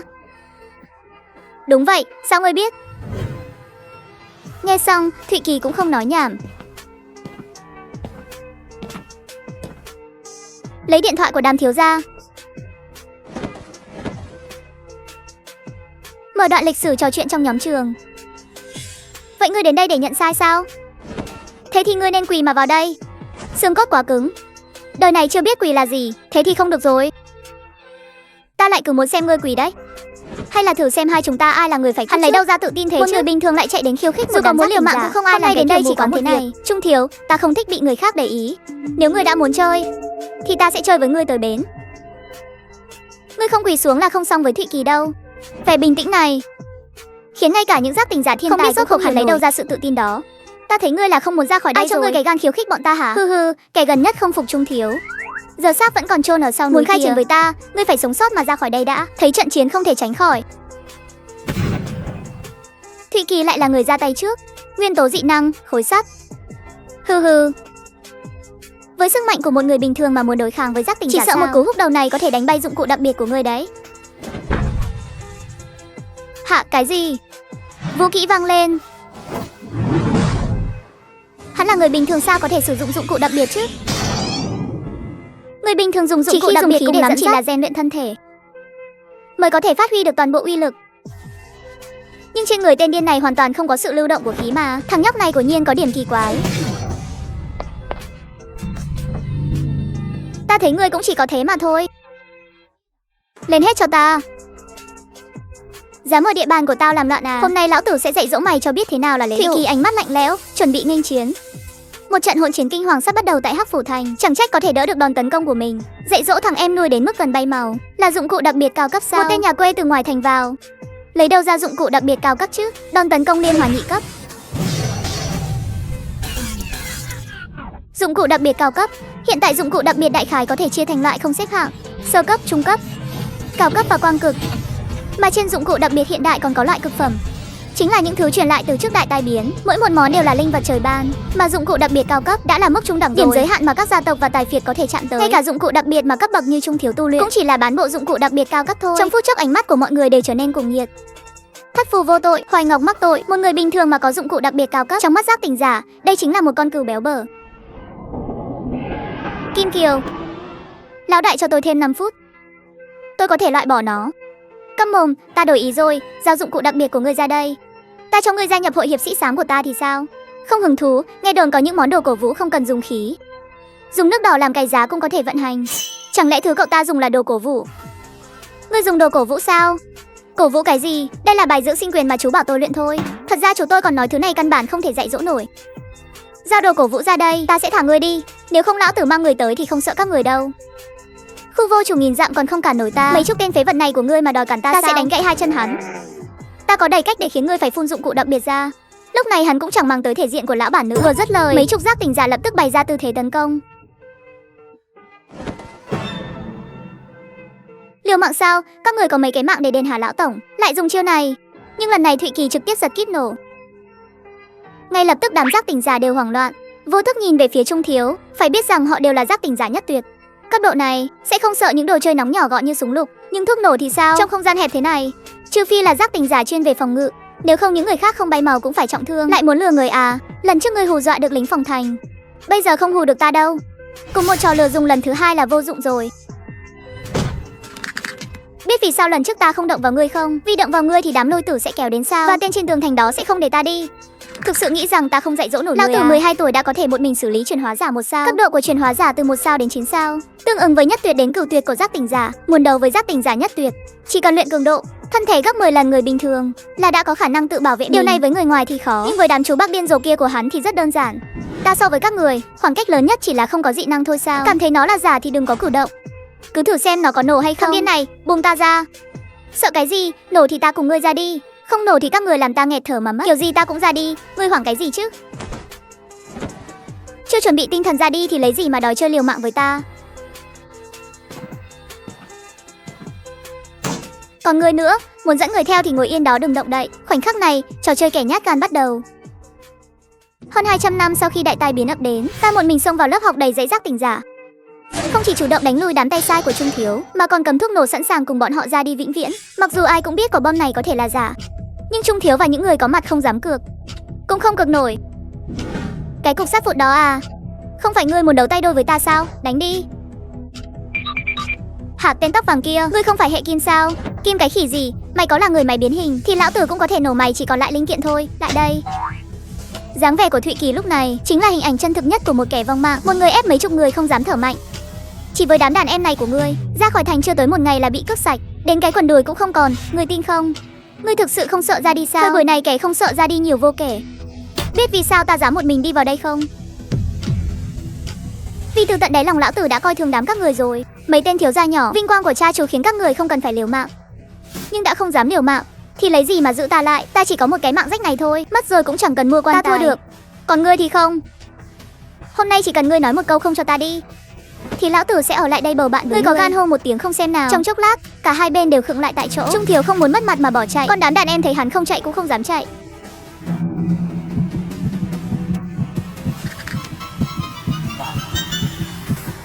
Chỉ một lần này thôi. Hôm nay ngươi bước ra khỏi lớp học này, tiếp theo ta sẽ đích thân chơi với ngươi. Vừa muốn mặt mũi vừa muốn giữ mạng, ngươi lấy cái gì mà đấu với lão tử? 1 tháng nữa ta sẽ khiến ngươi phải quỳ lại khi rời khỏi trường. Khai chiến sao? Hôm nay tới đây chỉ là để chào hỏi ngươi một tiếng thôi. Tuy nhiên, ngay khoảnh khắc Thụy Kỳ bước ra khỏi lớp, Trung Thiếu lập tức với tốc độ sét đánh không kịp bưng tay chộp lấy. Sợi dây kim vẫn chưa phục, muốn xé toạc lớp giấy da bò ra. Trung Thiếu một tay đánh văng móng vuốt của hắn, nói một cách không thể nghi ngờ là bom thật đấy. Mẹ kiếp, dọa chết lão tử rồi. Xích nữa thì không hù nổi bọn nó. Tất cả là tại chú Cửu, cứ nói là trước khi khai chiến nhất định phải đến chào hỏi một tiếng. Xích nữa thì bỏ mạng ở đó luôn rồi. Xong rồi, chúng ta về lớp thôi. Phải nhanh chóng về nhà thuê thôi, đợi chút, nếu bị chặn đường thì coi như xong đời. Gan cũng không nhỏ đâu, vừa vào trường đã dám tuyên chiến với Trung Huyền Minh. Có cần tôi giúp cậu đứng ra hòa giải không? Tốt quá, chị có thể giúp thì tôi không có ý kiến gì, nhưng tôi vừa dùng bom giả làm hắn mất mặt. Chỉ chắc là hắn sẽ nghe lời chị chứ. Cậu không thể đổi chiêu khác được à? Chị tưởng tôi muốn chắc, nếu có thuốc nổ thật thì tôi còn phải dùng hù người sao? Có thuốc nổ thật mà cậu dám cùng ra đi vĩnh viễn à? Tôi ngốc sao? Có thuốc nổ thật thì lão tử châm ngòi rồi ném đi mà chạy chứ. Mạng tôi quý giá thế nào chứ? Câu nói đầy vẻ hùng hồn của cậu ta khiến Trần Khuyết trong phút chốc không biết phản bác thế nào. Nói cậu ta ngốc sao? Cậu ta biết ném thuốc nổ rồi chạy. Nói cậu ta thông minh sao? Cậu ta biết rõ thuốc nổ là giả mà vẫn phải đâm đầu vào để hù dọa người khác. Vậy bước tiếp theo cậu định làm gì? Nếu chị sẵn lòng cho tôi mượn mấy chục bây giờ tôi sẽ không cần lo ngại gì nữa. Ông nội Lôi Tử sẽ xông thẳng vào nhà họ Trung rồi xử lý hắn luôn. Thế là xong đời, mọi chuyện đừng có mơ. Tôi không chọc nổi nhà họ Trung đâu. Nhà họ Trung đã cắm rễ ở Hắc Phủ Thành từ khi thành lập. Mạng lưới quan hệ của họ chằng chịt, ngay cả lão bản cũng không muốn gây gổ với họ. Nhưng mà, một gợi ý hữu nghị cho tình huống này. Cậu có thể cầu xin người đứng sau cậu ra mặt. Chỉ một câu của người đó là có thể giải quyết đống rắc rối này của cậu. Trần Khuyết cẩn thận thăm dò phản ứng của Thụy Kỳ. Dù biết tên người đó là Tính Tĩnh, nhưng cô vẫn không ngăn được sự tò mò trong lòng về người đứng sau. Sau lưng tôi á? Sau lưng tôi không có ai cả. Chị nói xem, ông ấy sẽ không quản tôi đâu. Ông ấy nói bọn họ đều là tội phạm truy nã, không dám vào trong thành đâu. Thằng nhóc này rốt cuộc là không biết thật hay giả vờ không biết đây. Nếu người đó thực sự là chú của cậu ta thì những đại ca có máu mặt trong Hắc Phủ Thành đều phải quỳ xuống hết. Sau đó trong cuộc trò chuyện tiếp theo, Thụy Kỳ cũng biết được ngôi làng đã biến mất. Cậu là một người thông minh, không quá lo lắng cho an nguy của mẹ nuôi. Chỉ tiếc là vẫn còn vài thứ đồ chơi cậu chôn ở bên đó, vẫn chưa kịp đi lấy. Vậy chị giúp tôi kiểm tra xem Đàm Tâm đang ở bệnh viện nào. Cậu muốn làm gì? Đã muốn khai chiến thì tự nhiên phải biết người biết ta chứ. Các người không thấy được đâu, một mình tôi với một món đồ chơi quyết chiến với hơn 100 người đối diện. Tiếc là đơn thương độc mã nên bị tiểu nhân đánh lén. Mấy chiếc đũa này là do giác tỉnh giả Ngũ Tuyệt cắm vào đấy. Mùi vị trong miệng con cũng là do giác tỉnh giả Ngũ Tuyệt để lại sao? Ba, sao ba lại nói thế? Con khó khăn lắm mới làm màu được một tí mà, ha ha. bảo con sớm rồi là đừng có giao du với đám người đó. Con chơi không lại bọn họ đâu. Chẳng phải con cũng muốn giúp ba một tay sao? Ba là người cha mà không chịu tiến thủ gì cả. Con thật là hận sắt không thành thép mà. Ai có thể hiểu được nỗi lòng mong cha thành rồng của con chứ? Nói đoạn, Đàm Tâm còn bất lực thở dài một tiếng. Cách chung sống của hai cha con này khiến người ta nhất thời không phân biệt được ai mới là cha. Tiền trong nhà đủ để con nằm không hưởng thụ cả đời rồi. Con muốn leo cao làm gì nữa? Tiến thêm bước nữa là chúng ta phải chọn phe. Phải trở thành cỗ máy kiếm tiền cho những nhân vật lớn. Có chuyện gì thì chúng ta gánh hết. Tiền thì họ lấy phần lớn, đứng ở vị trí cao. Oai phong lắm sao? Con muốn ta ra đi sớm mà. Hesi, cái đầu của con không hợp để tồn tại trong giới cấp cao đâu. Nghe ta đi, cứ ngoan ngoãn là một tên công tử bột là được rồi. Hai cha con, một người muốn tiến tới, một người muốn nằm yên. Ngay lúc bọn họ đang tranh luận không thôi, cửa đột nhiên bị đẩy ra. Thụy Kỳ xách một túi hoa quả đã nát, xuất hiện trước mặt hai cha con. Ôi trời ơi ba ơi! Chào chú à, cháu là bạn của Đàm Tâm ạ. Đã là bạn bè thì hai đứa cứ tự nhiên trò chuyện nhé. Người đàn ông trung niên mỉm cười lịch sự, đứng dậy đi ra ngoài phòng. Ngay khoảnh khắc hai người lướt qua nhau, trên mắt kính của ông ta lóe lên một tia sáng. Ông quá hiểu tính cách của con trai mình, bắt nạt kẻ yếu sợ kẻ mạnh mà bị dọa thành thế thì này. Chỉ có một khả năng duy nhất. Đang định gọi đám vệ sĩ ở cửa, thì thoáng thấy hình xăm sau gáy của thiếu niên. Sát khí ban đầu lập tức tan biến không còn dấu vết, thay vào đó là đồng tử không ngừng co rụt lại và nhịp thở dồn dập. Cửu, cái gì cơ? Không có gì, hai đứa cứ nói chuyện vui vẻ nhé. Ta ra ngoài mua chút đồ ăn khuya cho các con. Con nhớ tiếp đãi bạn cho tốt đây. Không phải chứ đại ca, sao anh còn đuổi tới tận đây hả? Hơn 200 năm sau khi đại tai biến ập đến, ta trực tiếp mang theo thuốc nổ vào trường học, dọa lui đảng thái tử. Nhưng điều này không thể giải quyết vấn đề từ gốc rễ. Vì vậy ta chỉ có thể đi hỏi thăm nội dung về Đàm thiếu, người thích thưởng thức mỹ thực trong nhà vệ sinh. Không phải chứ đại ca, sao anh còn đuổi tới tận đây hả?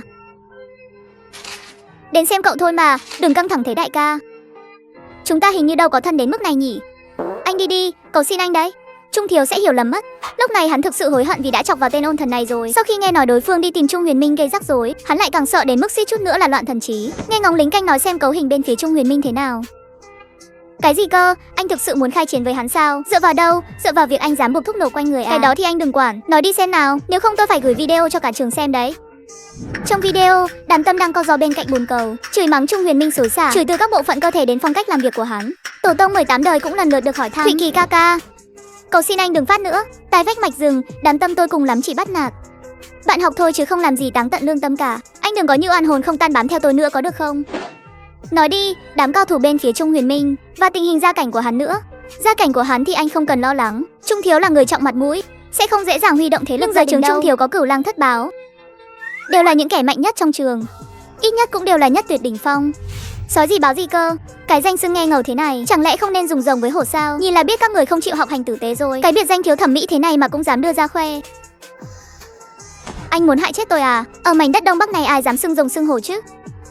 Biết Xuân Phủ Vương Bát Gia và Cửu Gia không? Người trên giang hồ ở đây, tất cả đều không dám dùng rồng và hổ làm biệt hiệu, vì sợ mạo phạm đến các ngài ấy. Cả vùng Đông Bắc chỉ có một con rồng một con hổ thôi. Đó chính là Yêu Long lão Cửu và Tà Hổ lão Bát. Đó mới là những vị thần thực sự trong lòng cánh đàn ông Đông Bắc chúng ta. Có thể nói vào trọng điểm được không? Cái quái gì mà Yêu Long với Tà Hổ chứ? Cẩn thận lời nói, cẩn thận lời nói. Nếu ngươi có bệnh thì đi mà chữa. Ta cũng đâu có đấu dụng cụ đặc biệt với ngươi đâu. Ngươi nói với ta mấy cái tào lao này làm gì? Trung thiếu có thể hô mưa gọi gió ở trường. Ngoài việc gia đình mạnh ra, quan trọng nhất là dưới tay hắn thực sự có một đám người hung hãn. Đừng nhìn lúc trước anh hù được hắn, đó là vì những kẻ mạnh nhất dưới trường đều đã đi thi đấu ở phủ lân cận rồi. Tôi nhận được tin Trung thiếu đã triệu tập bọn họ về ngay. Đầu tiên là Bạch Lang Khương Lãng, Hắc Lang Cầu Bất Tường, Hoa Lang Điểm Điểm, còn có Thủy Báo Linh Đồng, Dạ Báo Lão Toan. Khương Lãng là cao thủ số 1 được công nhận hắn chỉ còn cách nhị tuyệt đúng một bước chân thôi. Tính tình cực kỳ tàn bạo. Tiếp theo là Cầu Bất Tường, dị năng của hắn là hệ nguyên tố hiếm gặp. Dị năng đạt được chính là mưa axit. Mưa axit của hắn có thể ăn mòn người khác thành xương trắng. Còn có Hoa Lang Điểm Điểm, hắn là một tên biến thái, nghe nói sau là 2 phút rưỡi Thụy Kỳ cũng đã có những hiểu biết sơ bộ về mấy tên tay sai đó của Trung Huyền Minh. Ngay sau đó cậu lại hỏi một vấn đề mà cậu rất quan tâm. Kẻ thù của kẻ thù chính là bạn. Chẳng lẽ Trung Huyền Minh không có đối thủ sao? Trong trường thì chắc chắn là không có rồi. Vậy tôi chỉ đành gửi video của cậu cho. Đừng nói những lời nản lòng như vậy chứ. Kẻ thù thì không có, nhưng lại có một người không sợ hắn. Nếu người đó chịu bảo kê anh thì may ra còn có một tia hy vọng. Tôi từng nghe Trung thiếu nhắc đến, bảo chúng tôi đừng có trêu chọc người đó. Giọng điệu còn có chút kiêng dè. Hắn là ai vậy? Hắn tên là Tiểu Bạch Cẩu. À không, không phải. Thằng nhóc này rất đặc biệt, lúc nào cũng thui thủi một mình, rất ít khi đến trường. Nghe đồn hắn là con riêng của một vị đại nhân vật nào đó. Vậy làm sao để kéo hắn xuống nước đây? Khu đèn đỏ, tôi có một đứa em, nhà nó ở khu đèn đỏ. Nó thường xuyên thấy Tiểu Bạch ngủ qua đêm ở bên đó. Hơn nữa, còn mấy lần thấy thằng nhóc đó không trả tiền nên bị đuổi ra ngoài. Nếu anh muốn tìm hắn, thì đến khu đèn đỏ rẻ tiền nhất ở phía đông thành phố mà thử vận may. Được rồi, cậu chuẩn bị cho tôi ít tiền đi, tôi đi gặp hắn một chuyến. Không phải chứ, dựa vào đâu? Dựa vào cái danh dự của cậu đang nằm trong tay tôi đây này. Bây giờ ra tay luôn sao? Đừng ra tay ở trên phố, phải từ từ hành hạ cho nó bay màu. Bám theo.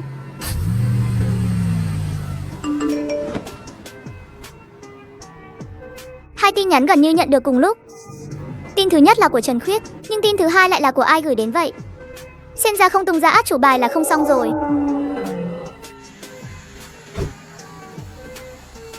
Ra rồi, chuẩn bị ra tay. Không đúng, thằng nhóc đó đi vào trạm gác rồi. Mẹ kiếp, thằng nhóc này không chơi đúng luật gì cả. Nó thực sự báo cảnh sát đấy. Chú ý thái độ, đừng có gây rắc rối cho đại ca. Sao thế chú em?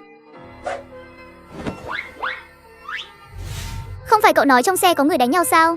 Làm sao có thể chứ? Vị bạn học này có phải là hiểu lầm gì không? Không hiểu lầm đâu, ở đây thực sự có người đánh nhau mà. Người đánh nhau đâu rồi? Báo cảnh sát giả là phạm pháp đấy, cậu có biết không? Có tin tôi bắt cậu về đồn không hả? Thực sự có người đánh nhau mà. Người đâu? Sao tôi không thấy gì hết vậy? Các anh xem, tôi đã bảo là có người đánh nhau mà. Mẹ kiếp, thằng này quá ngông cuồng rồi. Đánh ngươi mà còn gọi lão tử tới xem nữa. Bắt lấy nó. Đừng chạy, hôm nay mày xong đời rồi. Hơn 200 năm sau khi đã bị năm giác tỉnh giả truy đuổi, ta thông minh liền báo cảnh sát ngay, sau đó xử lý ngay một đứa trước mặt cớm. Điều này khiến mọi người tức điên lên. Mẹ kiếp, ngông cuồng quá thể. Đánh ngươi mà còn gọi lão tử tới xem nữa. Bắt lấy nó. Đừng chạy, hôm nay mày xong đời rồi. Sau một hồi rượt đuổi, Thụy Kỳ nhanh chóng lẩn vào đám đông, lập tức biến mất khỏi tầm mắt của mọi người. Mẹ kiếp, thằng nhóc này tinh danh thật đấy. Đội mũ trùm đầu đi, cậu ngươi dẫn người đi. Cậu ca bị đập nát đỉnh đầu rồi, khốn khiếp. Vừa mới bắt đầu đã tổn thất một người, thằng nhóc này chơi bẩn quá. Trước tiên dùng cớm để thu hút sự chú ý của chúng ta, sau đó đột nhiên ra tay đánh lén, gây án ngay trước mặt cớm. Lòng gan dạ này, thủ đoạn này thật đáng sợ. Những người khác đưa lão cẩu đi bệnh viện trước đi, đừng có để hắn hẹo đấy. Linh Đồng, Lão Toan, Điểm Điểm đi tìm người với tôi. Hôm nay nhất định phải lôi thằng nhóc đó ra dạy dỗ cho bay màu. 4 người nhanh chóng tản vào trong đám đông, mà không hề biết rằng trong bóng tối có một đôi mắt đang nhìn chằm chằm vào bọn họ. Cút đi, cái đồ đàn ông kinh tởm. Biết thế đã đeo mặt nạ rồi. Em trai, chơi không em? Ở đây các cô em là xinh nhất vùng đấy. Chị sẽ giảm giá cho em 20%. Hiểu lầm rồi, hiểu lầm rồi. Ý em là bạn em, nó muốn kiếm chút tiền.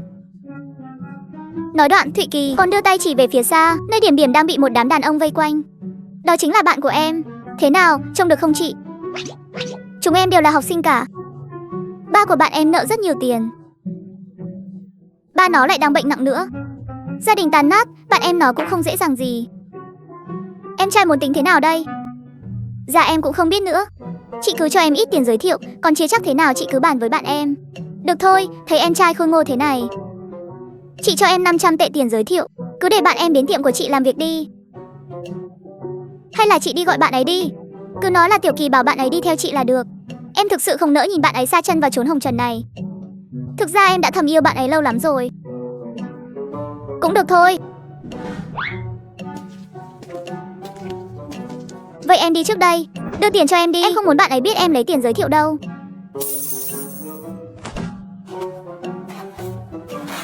Haha, còn nói là thầm yêu người ta cơ đấy. Đàn ông các người đều miệng nói lời yêu, nhưng thực tế thì 2 phút rưỡi sau, một tiếng hét chói tai lập tức vang lên khắp khu đèn đỏ. Thằng nhóc khốn kiếp kia, ta phải xử lý ngươi. Cũng không đi nghe ngóng xem ở con phố này Hoa cô nương ta đây có dễ bị bắt nạt không nhé. Ta không cần biết những gì ngươi nói là thật hay giả. Bà già này đã bỏ tiền ra rồi, thì hôm nay ngươi không nằm xuống kiếm tiền cho bà thì đừng hòng đi đâu hết. Ta liều mạng với các người. Ngay lập tức, Điểm Điểm rơi vào cảnh hỗn chiến kinh hoàng, mà kẻ chủ mưu đứng sau thì thản nhiên bước vào một cửa hàng đen chuyên bán hàng nóng.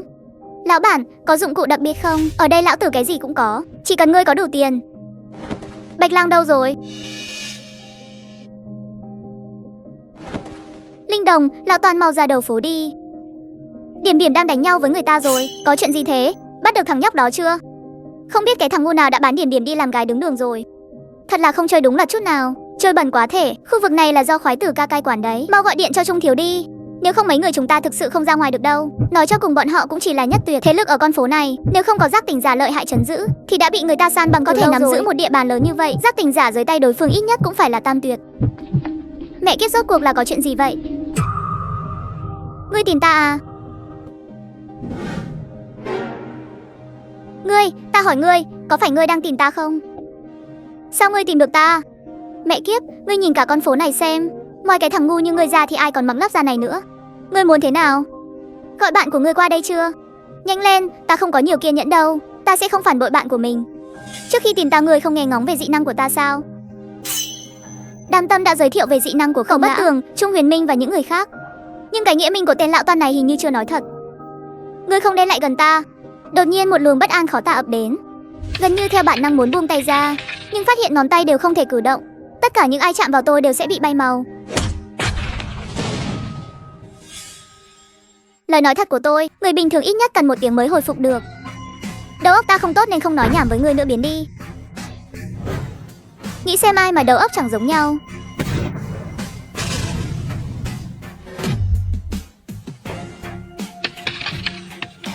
Ta đã nói rồi, chạm vào ta là sẽ nói thật.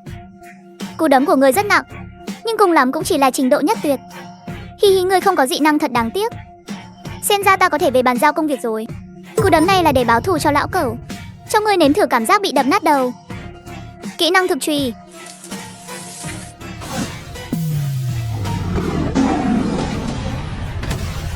Chuyển hóa giả. Lúc này khí tức trên người Thụy Kỳ đã thay đổi, trở thành luồng khí bạo lực không có nhân tính, luồng khí xử lý bừa bãi không kiêng dè.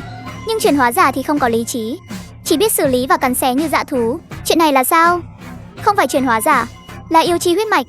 Si dâu trà, con người sau khi bị nhiễm nước đỏ sẽ biến thành chuyển hóa giả. Động vật bị nhiễm thì được gọi là chuyển hóa giả. Chuyển hóa giả cấp cao cũng được gọi là chuyển hóa giả cấp cao thì được tôn vinh là yêu tộc. Thiên hạ có tứ đại yêu tộc: Vô Yêu, Song Đầu Kiều, Kiếm Hạc Quy tộc. Mỗi vị đều là những tồn tại đỉnh cao đương thời. Yêu chi huyết mạch chứng minh hắn có liên quan mật thiết với một trong 4 vị này, có mối liên hệ thiên ti vạn lũ. Một người nói nhảm nhiều quá rồi. 3 chiêu. Đáng hẻo, nói thật đi. Đồ chơi tốt chỉ là vòng dưỡng sinh thôi. Chú ta nói nắm muối này không làm bay màu người ta được, nhưng người yêu vãi chưởng. 200 năm sau khi đại tai biến ập đến, đối mặt với sự truy đuổi của năm giác tỉnh giả, ta dùng một chiếc cờ le làm trọng thương một người, lại thông qua bộ não thông minh hơn người của mình lừa bán một người, cuối cùng bất đắc dĩ dùng yêu chi huyết mạch xử lý nhanh một người. Nhưng tác dụng phụ cũng theo đó mà đến. Đến rồi. Phải nhanh chóng tìm chỗ trốn, nếu không một khi bị nhóm Khương Lãng tìm thấy, chắc chắn sẽ bay màu. Ồ dê. Khương Nhi sao rồi? Thằng nhóc đó đã chịu khuất phục chưa? Có chút trục trặc. Tình hình thế nào? Điểm điểm bị bán rồi. Lão cẩu trọng thương, bác sĩ nói có thể sẽ thành người thực vật. Lão tử bị người ta đấm thủng ngực rồi. Một người bay màu, một người bị thương, còn một người bị bán. Thành tích này khiến Khương Lãng hận không thể độn thổ. Còn thằng nhóc Hoàng đó đâu? Em không biết, tự em không tìm thấy. Hắn chẳng phải là các người đông thế này. Đi xử lý một người bình thường mà khó thế sao? Bình thường đứa nào cũng gào thét xử lý đứa này xử lý đứa kia. Mẹ nó, chẳng phải người tự xưng ra tay là không để lại mạng sao? Hóa ra ngươi chỉ biết xử lý người trong trường thôi à? Chúng em là phái học viện. Phái học viện đánh nhau là một trọi một dị năng, đối quyết bằng đồ chơi. Nhưng Thụy Kỳ là đồ hoang dã, hắn dám dẫn cờm đến chơi. Hắn dám bán kẻ thù cho đám mầm non. Chỉ cần xử lý được đối phương, hắn chuyện gì cũng dám làm. Lão tử không cần biết các ngươi phải gì, bánh lòng đỏ cũng không được. Không xử lý được thằng nhóc Hoàng đó thì ngươi đừng về nữa.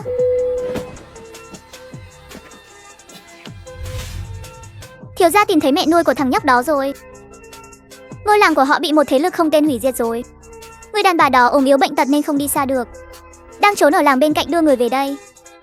Ta muốn hắn nhìn người thân nhất bay màu ngay trước mắt. Ta muốn hắn cảm nhận thế nào là tuyệt vọng. Hem sao còn chưa đi? Chẳng lẽ ngươi cũng muốn làm ta ngứa mắt à? Không phải. Người của chúng ta cử ra khỏi thành đều bị người của Cương gia chặn lại rồi. Cương gia đại ca ngoài thành, xét về tài lực sản nghiệp chắc chắn không so được với các ông chủ lớn trong thành. Nhưng đây là thời loạn đám vong mạng trong tay người ta. Hét một tiếng là đám chó điên Cương. Là hắn, chúng ta có thù với hắn sao? Không biết vốn dĩ người của chúng ta đã bắt được mẹ nuôi của thằng nhóc đó rồi. Kết quả nửa đường bị người ta chặn. Mấy chục người phải đi, chỉ có một người quay về. Chó điên Cương đánh tiếng bắt chúng ta mang tiền đến. Người quen thì 1 vạn tệ một mạng. Nếu không có tiền có thể trả góp. Hắn sẽ chia người ra thành từng mảnh rồi gửi theo tháng mẹ nó. Sớm muộn gì cũng để cấp trên dọn dẹp hắn. Đi gọi điện cho kinh đô đi, tố cáo con chó điên này gây loạn hắc phủ. Chó điên Cương là người của Cửu gia. Thế thì bỏ đi, tại sao hắn cứ phải làm khó chúng ta? Các người ra khỏi thành không lo lót sao? Bên phía chó điên Cương nói để hỏi xem. Nhà họ Trung chúng ta, người phải ra khỏi thành là chân phải bước ra khỏi cổng thành trước. Đã va chạm với Cương gia, Mày là Trung Huyền Minh đúng không? Ngài gọi em là anh Cương là được rồi. Cương gia, chẳng lẽ ngài gọi điện đến để đòi tiền? Người quen nên thông báo cho mày một tiếng. Hôm nay lão tử đi xem bói. Trương Câm nói đứa họ Trung khác lão tử. Một là cả nhà mày đổi họ, hai là người nhà họ Trung ra khỏi thành đứa nào lão tử chôn đứa đó. Thế thôi. Tiểu Bạch à, hôm nay không giống cậu chút nào. Tỉnh rồi à? Thế nào không bao đêm thì không làm cũng vẫn thu phí đấy. Khá lắm. Cậu cứ chơi việc của cậu đi, xương cốt ta sắp gãy rời rồi. Xương gãy thì không sao, chị có thể thối cho. Đầu óc có vấn đề à? Thế thì tốt, đỡ tốn bao chị cũng có. Chị em sai rồi, đừng hành hạ em nữa. Bây giờ chị có quất thép vào em cũng không lên nổi đâu. Chị xem cái phòng bên cạnh kia hành hạ cả đêm không sợ à? Câu nói này lập tức nhắc nhở Thụy Kỳ đang trên giường. Lúc này trong lúc mơ màng, hình như hắn nghe thấy đối phương gọi tên Tiểu Bạch. Phòng bên cạnh là ai? Tiểu Bạch à, khách quen ở đây. Thằng nhóc đó vừa đẹp trai vừa có gia thế. Ha ha, đám con gái ở đây đều muốn làm ăn với cậu ta. Cậu ta không giống như hạng tôm mềm như cậu đâu. Đúng là đi mòn gót giày tìm không thấy, đến lúc thấy lại chẳng tốn chút công sức nào. Tuy nhiên lúc Thụy Kỳ phấn khích muốn sang chào hỏi, dưới lầu bỗng nhiên truyền đến tiếng bọn Khương Lãng tìm đến cửa. Trong phút chốc não bộ Thụy Kỳ vận hành thần tốc. Mà trong phòng Tiểu Bạch bên cạnh cũng truyền đến những thứ kỳ lạ á. Tiểu Mỹ, vết thương trên vai cô là ai cắn thế? Lúc ra khỏi thành bị dính đấy. Vậy Tiểu Mỹ sao trong miệng cô lại có cô? Không có mà. Vậy Tiểu Mỹ sao cơ ngực cô còn cứng hơn cả tôi thế này? Vậy mẹ nó sao cô lại bị xi dâu chảy ra thất khiếu thế này? Tôi mạnh bạo thế sao? Vậy xương của cô đâm cả ra ngoài rồi. Vậy vết thương của cô sâu thật đệch. Cô không phải bị truyền hóa giả lây nhiễm rồi chứ? Em không bị cắn anh ta. Anh ta chỉ cào em thôi, em không phải truyền hóa giả. Em còn phải kiếm tiền em.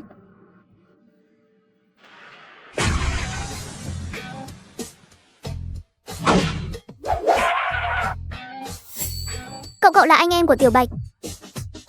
Nói ra chắc cậu không tin. Hình như tôi vừa lên giường với một truyền hóa giả đỉnh không? Vậy bên ngoài là kẻ thù, bên trong có chuyển hóa giả, đây đúng là đường cùng mà. Hơn 200 năm sau khi đại tai biến ập đến, tôi bất chấp nguy hiểm vào khu đèn đỏ để tìm người đàn ông đó. Không ngờ hắn lại đang vui vẻ với một truyền hóa giả. Cậu là anh em của Tiểu Bạch. Nói ra chắc cậu không tin. Hình như tôi vừa lên giường với một truyền hóa giả đỉnh không? Xin lỗi nhé người anh em, làm phiền cậu hưởng lạc rồi. Ở đây không ở được nữa, cùng chạy ra ngoài thôi.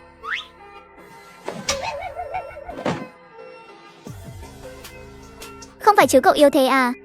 Thận hư thế này thì đừng đi chơi nữa. Ta là mẹ ngươi à? Sắp tới rồi, ngươi muốn quyết chiến thì là do ta hại ta cõng người ra ngoài. Thằng nhóc hoang. Cuối cùng cũng tìm thấy mày, xem lần này mày chạy đi đâu. Anh em tốt, cậu trụ vững nhé. Chúng ta rút trước. Chúng ta đi trước đây. Anh em tốt nói đi. Người sau cảm kích nhìn Khương ca một cái, một mạch nhảy ra khỏi cửa sổ. Điểm điểm tức nổ đom đóm mắt định đuổi theo. Ngay lúc đó có một người biến thành sát khí. Trong chốc lát mọi người phải đối phó. Mấy người hảo tâm vừa nãy giúp cô kia, họ đối phó nổi không? Ở nhà ta có đồ mới. Yên tâm đi, bọn họ thích nhất là giúp người làm vui. Anh em tốt đúng là trọng nghĩa khí vãi. Lượng cao thứ này không phải, gần đây căn bản không giống một sao. Không được, thứ này có vấn đề. Thực lực của chúng ta xử lý một sao, chuyển hóa giả không nên tốn sức như thế này. Nói em rằng là một vật hút dầu đã ẩn mình hơn một ngày. Vật hút dầu chỉ cần nuốt chừng 30 người là có thể thăng lên 2 sao. Lúc đó cả con phố này tiêu đời chắc. Đừng quên nhiệm vụ của chúng ta. Nói xong ánh mắt Khương Lãng bất thiện nhìn sang bên cạnh. Lên người Điểm Điểm đã sợ mất mật. Khương Lãng, ngươi muốn làm gì? Ngươi quên sứ mệnh của giác tỉnh giả rồi sao? Bảo vệ nhân tộc chống lại chuyển hóa giả. Đây là lời thề họ đã đọc khi thức tỉnh. Nhưng Khương Lãng đã bị lệnh của Trung Huyền Minh ép vào đường cùng. Chỉ thấy hắn lao vút tới, túm lấy tóc người phụ nữ đó, trong tiếng thét kinh hoàng ném cô ta vào trong. Chuyển hóa giả đang bị trói buộc đầu. Nhân lúc này,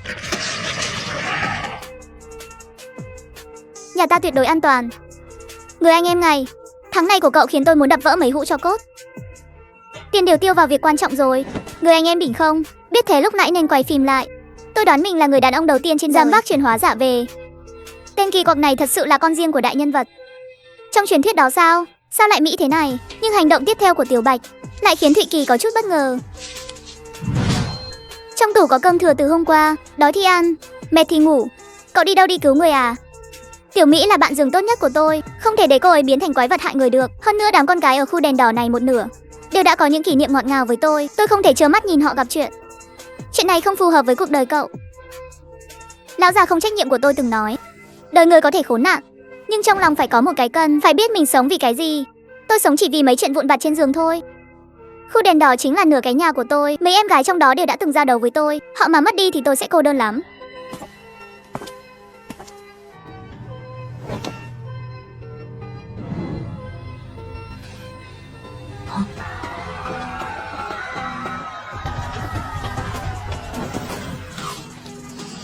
Nhanh vậy đã lên 2 sao rồi. Tất cả lập tức rời khỏi thiên đình. Thật ra Tiểu Bạch đã sớm nhận ra đối phương rồi, ở cùng một học viện. Sao cậu ta có thể không biết đại mỹ nhân cấp hoa khôi này chứ? Chỉ là lúc này Điểm Điểm vô cùng chật vật. Thời khắc quan trọng cô vẫn chọn ở lại. Có lẽ đây là chấp niệm của một giác tỉnh giả. Hôm nay ta ra lệnh cho ngươi lập tức bỏ con truyền hóa giả đó đi. Đi bắt thằng nhóc hoang đó. Ngươi đừng quên hắn suýt chút nữa đã bán ngươi vào lầu xanh. Đừng quan tâm đến sự bay màu của đám người thường này. Trung Thiếu Anh quên rồi sao? Tôi trở thành giác tỉnh giả là để báo thù cho em trai tôi. Tôi đã thề, bất kỳ truyền hóa giả nào cũng phải bay màu. Anh muốn xử lý thằng nhóc đó tôi có thể giúp anh, nhưng phải đợi tôi giải quyết xong con quái vật này đã. Hơn nữa đừng dùng giọng ra lệnh để nói chuyện với tôi. Tôi không lấy tiền của anh, hiểu chưa? Tùy cô. Hà Lệ xóa sổ nó đi được.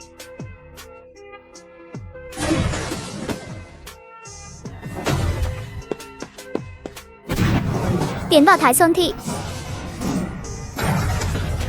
Vãi cứng thế. Nó là vật hút dầu đấy, đồ ngốc.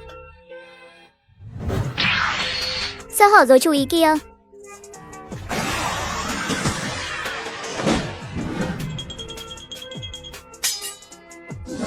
Đồ chơi đoạn cương thi.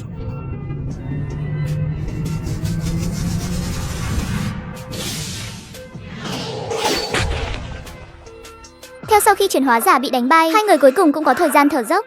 Mà đúng lúc này, phía cuối con phố mười mấy chiếc xe Việt dã màu đen lao tới. Chiếc dẫn đầu chính là xe của Trung Huyền Minh. Bạch ca đã lâu không gặp, phong thái vẫn như xưa nhỉ. Hơn 200 năm sau khi đại tai biến ập đến, chuyển hóa giả vật hút dầu lại xuất hiện ở khu đèn đỏ. Tiểu Bạch vì để giải cứu cho những em gái cùng hắn đổ mồ hôi, đã cùng Điểm Điểm hợp lực chống địch. Và ngay lúc trận chiến vào giai đoạn gay cấn, kẻ đáng ghét đã đến. Bạch ca đã lâu không gặp, phong thái vẫn như xưa nhỉ. Đến giúp à? Thế thì phụ một tay đi, xong việc sớm. Lão tử còn phải về ngủ. Đại ca không thể để nó tiếp tục xử lý nữa. Ăn thêm nữa là sẽ biến thành 3 sao đấy. Đừng gọi ta là đại ca, ta không thân với ngươi.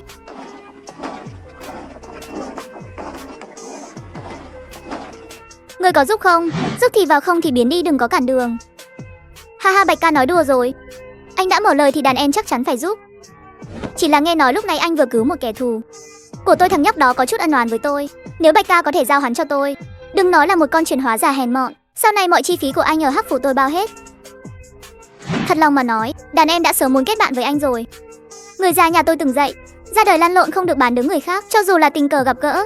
Ân oán của các người tôi không quản, nhưng bán đứng người khác thì anh đừng có mơ. Ý của Bạch ca là muốn bảo vệ hắn sao? Tôi không bảo vệ hắn, nhưng tôi cũng sẽ không bán đứng hắn. Tại sao? Vì lão tử thích thế. Xem ra Bạch ca không muốn kết bạn với họ chúng tôi rồi. Với tôi mà nói không phải bạn thì là tốt. Mày hù dọa tao à? Tao nói cho mày biết luôn, nếu mày không chọc tao, chúng ta sau này vẫn là bạn xã giao. Nếu mày dám chọc tao, tính tình bà già nhà tao còn gắt hơn tao nhiều. Người khác sợ nhà họ Trung, lão tử không nuông chiều kẻ thói xấu đó của mày đâu. Không giúp thì biến. Đã vậy thì đàn em xin cáo từ. Ồ đúng rồi, quên chưa nói với các vị. Bên phía Tây Thành cũng xảy ra vụ chuyển hóa giả, quy mô không nhỏ. Đội xử lý chuyển hóa giả đặc biệt của HI đang thiếu nhân lực trầm trọng. Em rằng nhất thời không thể đến đây được. Tôi thấy đao pháp Sơn Hà của Bạch ca dũng mãnh như vậy, chắc hẳn đối phó với một con chuyển hóa giả 2 sao nhỏ bé chắc không thành vấn đề chứ nhỉ. Hai vị bảo trọng nhé. Các người nói xem, nếu Tiểu Bạch bay màu dưới tay chuyển hóa giả, rút ra vòng ngoài xem kịch thôi.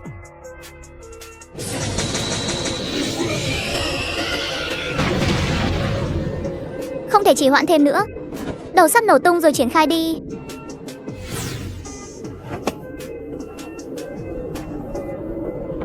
Ta Tế, Mông Sơn Thị, Điền lão tử. Vậy thứ này vẫn là người sao? Một đao chém ngang hông con quái vật 2 sao. Từ đầu đến cuối hắn không dùng dị năng, nhưng 2 sao thì không thèm dùng dị năng. Cái deck gì thế này? Thực tế không phải Tiểu Bạch không muốn dùng dị năng, mà là hắn đã sớm bị vắt kiệt rồi. Chút khí còn sót lại chỉ đủ duy trì hắn sử dụng đồ chơi. Không thể để hắn ra tay.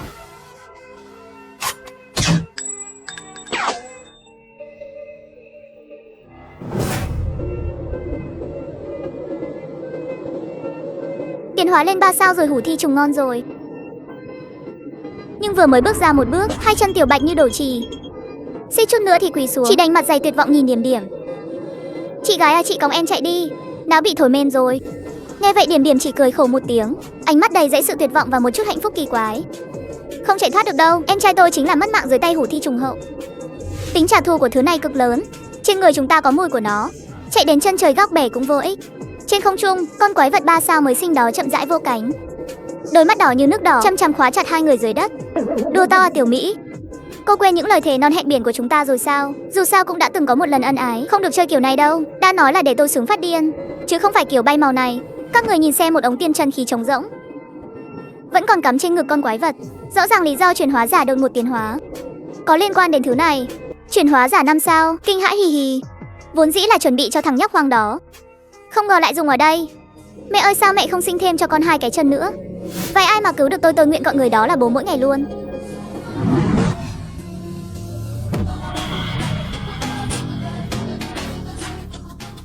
Hơn 200 năm đại tài biến ập đến, chuyển hóa giả 2 sao đột biến thành 3 sao Tiểu Bạch cùng Điểm Điểm không giống nhau. Một Tiểu Bạch xuất hiện kích hoạt kỹ năng ẩn tình binh. Thế là người trang nghiêm khắc nhất của hắn luyện họa long cưỡi rồng mà đến.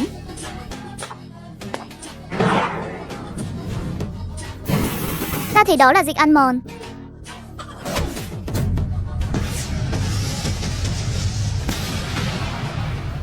Vãi mẹ mày sao đỉnh thế? Lúc nãy chạy làm cái vẹo gì? Xin nữa dọa tao vãi cả linh hồn ra ngoài mày biết không? Sao lại nói chuyện với em trai mày như thế? Để cứu mày, lao tử đã phải trả giá rất đắt đấy. Cậu chẳng phải là người bình thường sao? Thời gian của ta không có nhiều, các người đi trước đi. Ý gì đây? Trang bị của con Hammer đã lãng phí 10 mấy năm, át chủ bài mà lão thúc cho chỉ có thể duy trì trong 1 phút. Hy vọng thời gian đủ dùng. Hủ thi trùng bị đánh bay, cảm nhận được sự áp chế từ huyết mạch, một hơi bay vọt lên. Khi nó nghĩ thì nó, trên khuôn mặt biến dạng bỗng sinh ra một chút kinh ngạc, trực tiếp lao thẳng tới thân hình hắn như một viên đạn pháo. Điểm khác biệt là thứ này hoàn toàn dựa vào sức bật mà nhảy vọt lên. Mẹ nó thật sự là người sao? Vòng dưỡng sinh cứu mạng tuyệt chiêu chí mạng.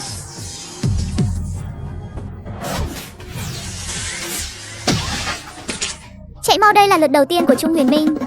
Do trước đó khi Thụy Kỳ xuất hiện, còn tiện tay đánh văng xe của Trung Huyền Minh, họ chỉ đành không dám quay đầu lại mà hướng về phía xa, chạy thục mạng. Gã này xử lý xong chuyển hóa giả chắc chắn sẽ không do dự, quay đầu lại xử lý mình luôn. Sự thật của đúng là như vậy. Thụy Kỳ vừa đáp bắt liền tiện tay nhấc cột điện lên đường, nhắm thẳng vào xe của Trung Huyền Minh mà ném tới. Mẹ kiếp, lần sau gặp lại lão tử sẽ vặn đầu mày xuống. Vãi cậu lợi hại thế sao? Thiên tử à, cậu đừng dọa tôi nhé. Lão tử tùy tiện chọn một cái là có thể dạy dỗ mày ra bã. Tao cũng không biết mình lại mạnh như thế mà. Tao không muốn mang tiếng xử lý ân nhân cứu mạng của mình đâu. Cậu tỉnh táo lại đi. Đừng mà đây là chuyện phiền phức rồi. Lão tử mà không trụ nổi thì đầu gối gãy hết rồi. Cậu đã uống thuốc bí mật đó.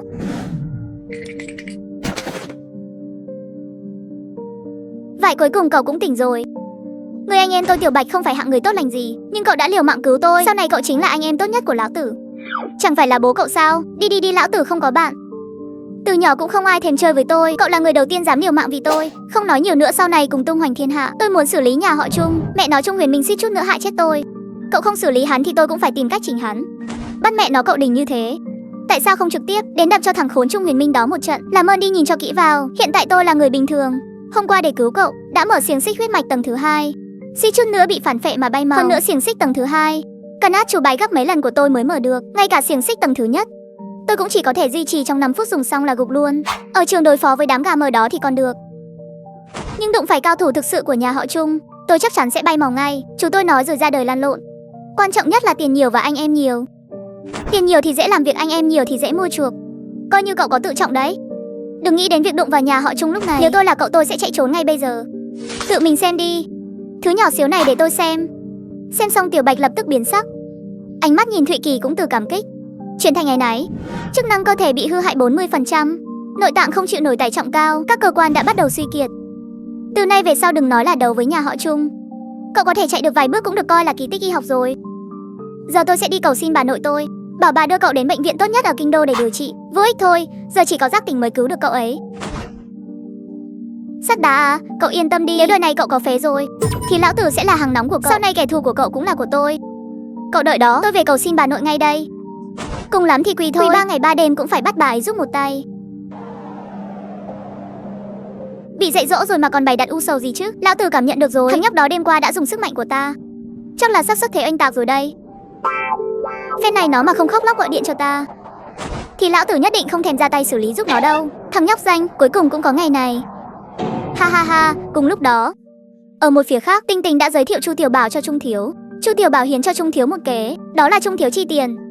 Chu Tiểu Bảo, một kẻ ngoài thành như hắn sẽ đi mời quỷ gia ở ngoài thành ra tay, bắt cóc mẹ nuôi của Thụy Kỳ, ép Thụy Kỳ ra ngoài thành nhận xử lý. Nếu có chuyện gì xảy ra, Chu Tiểu Bảo sẽ gánh tội. Nếu thành công thì đôi bên cùng có lợi. Sau này Chu Tiểu Bảo cũng sẽ dựa được vào cái cây đại thụ là Trung Thiếu. Mẹ nuôi của thằng nhóc đó đã được sắp xếp ổn thỏa rồi. Còn nữa, ông san bằng cả cái làng đó luôn rồi. Rốt cuộc là muốn làm cái quái gì thế? Chẳng phải do Cửu Ca nói sao, không được để thằng nhóc đó biết bối cảnh của mình, phải để nó nếm trải sự đời cay đắng. Vậy thật, thế chẳng phải là bắt nạt trẻ con sao? Nếu không phải vì đánh không lại anh ấy thì lão tử nhất định đã mắng anh ấy là đồ ngốc rồi. Hi hi, tai vách mạch rừng đó, nghe cậu ca nói dạo này Cửu Ca đang kỳ mãn kinh, tính tình hẹp hòi lắm. Lúc nào mà anh ấy chẳng hẹp hòi, ông cứ đợi đó. Đợi tu sáu của lão tử vượt qua anh ấy, kiểu gì cũng phải bắt anh ấy gọi một tiếng Cương ca. Rồi sau đó thì lão tử vẫn là đàn em của đàn em anh ấy thôi, chứ còn làm gì được nữa. Lát nữa nhớ gọi điện hỏi thăm Cửu Ca đấy. Sắp đến sinh nhật anh ấy rồi, lão tử không muốn bị anh ấy tóm gáy đâu. Vạn nhất anh ấy từ khu vô chủ chạy về dạy dỗ lão tử một trận thì xui xẻo lắm. Còn chỗ mẹ nuôi Tiểu Thất, sắp xếp vài giác tình giả bảo vệ bà ấy, nhưng đừng có lộ liễu quá. Cửu Ca nói rồi, Hắc Phủ là đá mài dao của thằng nhóc đó, chúng ta đừng có xen vào. Anh chính là ông chủ sao? Là cậu ta, nhiệm vụ của các cô là bảo vệ cậu ta cho tốt. Tiền bạc sòng phẳng là được, ông chủ là ai không quan trọng. Tôi là Hoa Tam, đây là em gái tôi, Hoa Tứ và Hoa Ngũ. Hoa Tứ bị khiếm thị, Hoa Ngũ bị khiếm thanh. Tôi bị khiếm thính nhưng tôi có thể đọc khẩu hình. Khi giao nhiệm vụ xin hãy nhìn thẳng vào mặt tôi. Hơn 200 năm sau khi đại tai biến ập đến, Tiểu Bạch đã mời cho tôi 3 lôi tử để bảo vệ. Một người điếc, một người mù và một người câm. Cái này, chuyện này là sao? Hôm qua không phải tớ đã nổ với cậu sao? Nói là sẽ bảo bà nội tớ xử lý Trung Thiếu đó, nhưng bà ấy bảo con nít đánh nhau bà không quản. Gia phong nhà tớ nó thế đấy. Đám con cháu đánh nhau thua thì gia đình không can thiệp, còn phải quỳ nữa, nhưng Tiểu gia đây có chiều cuối. Ba không lay chuyển được tớ nên đã giới thiệu vài lôi tử. Giờ tớ tặng họ cho cậu đấy. Lôi tử thì Thụy Kỳ chẳng còn lạ lẫm gì, cậu vốn được nuôi lớn bởi các lôi tử mà. Nhưng hình ảnh của ba người này hoàn toàn khác với những kẻ hung thần ác sát trong ký ức, không giống chút nào luôn. Đừng nghi ngờ, họ thực sự là lôi tử đấy. Đừng nhìn tuổi còn nhỏ mà thực lực không hề yếu đâu. Tôi đã làm thủ tục nhập học cho họ rồi, sau này sẽ đi theo cậu. Chào ông chủ. Nhưng mà tiền ở đâu ra vậy? Số tiền này hoàn toàn là của cậu ta. Kỳ ca, tôi muốn theo anh. Cái gì cơ? Cậu bị dở hơi à? Hi hi, chỗ Trung Thiếu thì tôi không về được nữa rồi. Tôi cũng chẳng có tài cán gì, bố tôi làm về đầu tư, tôi cũng thừa hưởng được chút ghen tốt của ông ấy. Trước đây anh có một mình thì tôi chắc chắn không dám dây dưa với anh rồi, nhưng giờ Bạch ca đã là anh em với anh. Tôi nghĩ mình có thể đặt cược một phen, nhận ai làm đại ca mà chẳng là nhận. Thực ra còn một câu hắn chưa nói. Bố hắn lần này hiếm khi ủng hộ hắn đứng về phe Thụy Kỳ. Sau này các anh cần tiêu tiền cứ bảo tôi. Bố tôi không thiếu tiền, cùng lắm thì tôi bảo ông ấy thuộc kết công quỹ một ít. Bị bế đi vài năm là cùng chứ gì. Cậu ta muốn làm người ta cười mất thôi. Kể từ đó, nhóm dựa dẫm Vương lừng lẫy sau này đã được thành lập một cách sơ sài như thế. Một tuần sau, Thụy Kỳ cuối cùng cũng đợi được ngày xuất viện. Cùng lúc đó Tiểu Bạch cũng mang đến cho cậu một tin tốt. Trần Khuyết đã giúp cậu đăng ký nhảy lớp, nghĩa là năm nay có thể tham gia nghi lễ giác tỉnh luôn. Phù hộ độ trì. Phù hộ Trung Thiếu đừng có vừa gặp đã tiễn mình đi. Ông chủ, Kỳ ca, tin tốt đây. Anh gặp may rồi, Trung Thiếu đang phải đối phó với đám chó điên. Giờ không rảnh để ý đến anh đâu. Còn nữa, hôm qua Tình Tình nhờ tôi nhắn lại một câu. Trung Thiếu biết anh định tham gia nghi lễ giác tỉnh, nên hẹn anh sẽ tỉ thí trong cuộc thử luyện sau đó, xem ai thắng ai thua. Hắn ta mà chịu xuống nước sao? Tôi thấy hắn đang bày trò thì có. Sau khi chứng kiến thực lực huyết mạch nhị trọng của tôi, chắc hắn lo nếu không đình chiến thì lần tới gặp mặt sẽ bị tôi mắng cho vứt mặt không kịp. Cho nên tôi mới nói anh gặp may. Leo được lên con thuyền của Tiểu Bạch. Bà nội cậu ấy đã lên tiếng rồi, con nít đánh nhau sứt đầu mẻ chán bà sẽ không can thiệp. Nhưng nếu nhà họ Trung dám dùng thế lực gia tộc thì nhà Tiểu Bạch sẽ vào cuộc ngay. 1 tháng sau là lễ giác tỉnh. Hóa rồng hay hóa run là dựa vào trận này đấy anh em. Tiểu Kỳ, tớ biết chứ, Nếu hắn muốn so ra thế, thì bà nội tớ chưa bao giờ ngán ai cả. Hắn muốn đấu với cậu một cách đường đường chính chính, thì lão tử sẽ kề vai sát cánh cùng cậu. Từ nay về sau ai muốn động vào cậu thì phải hỏi hàng nóng của lão tử trước. Dám lật đổ nhà họ Trung. Dám lật đổ nhà họ Trung. Tất thắng. Ha ha ha.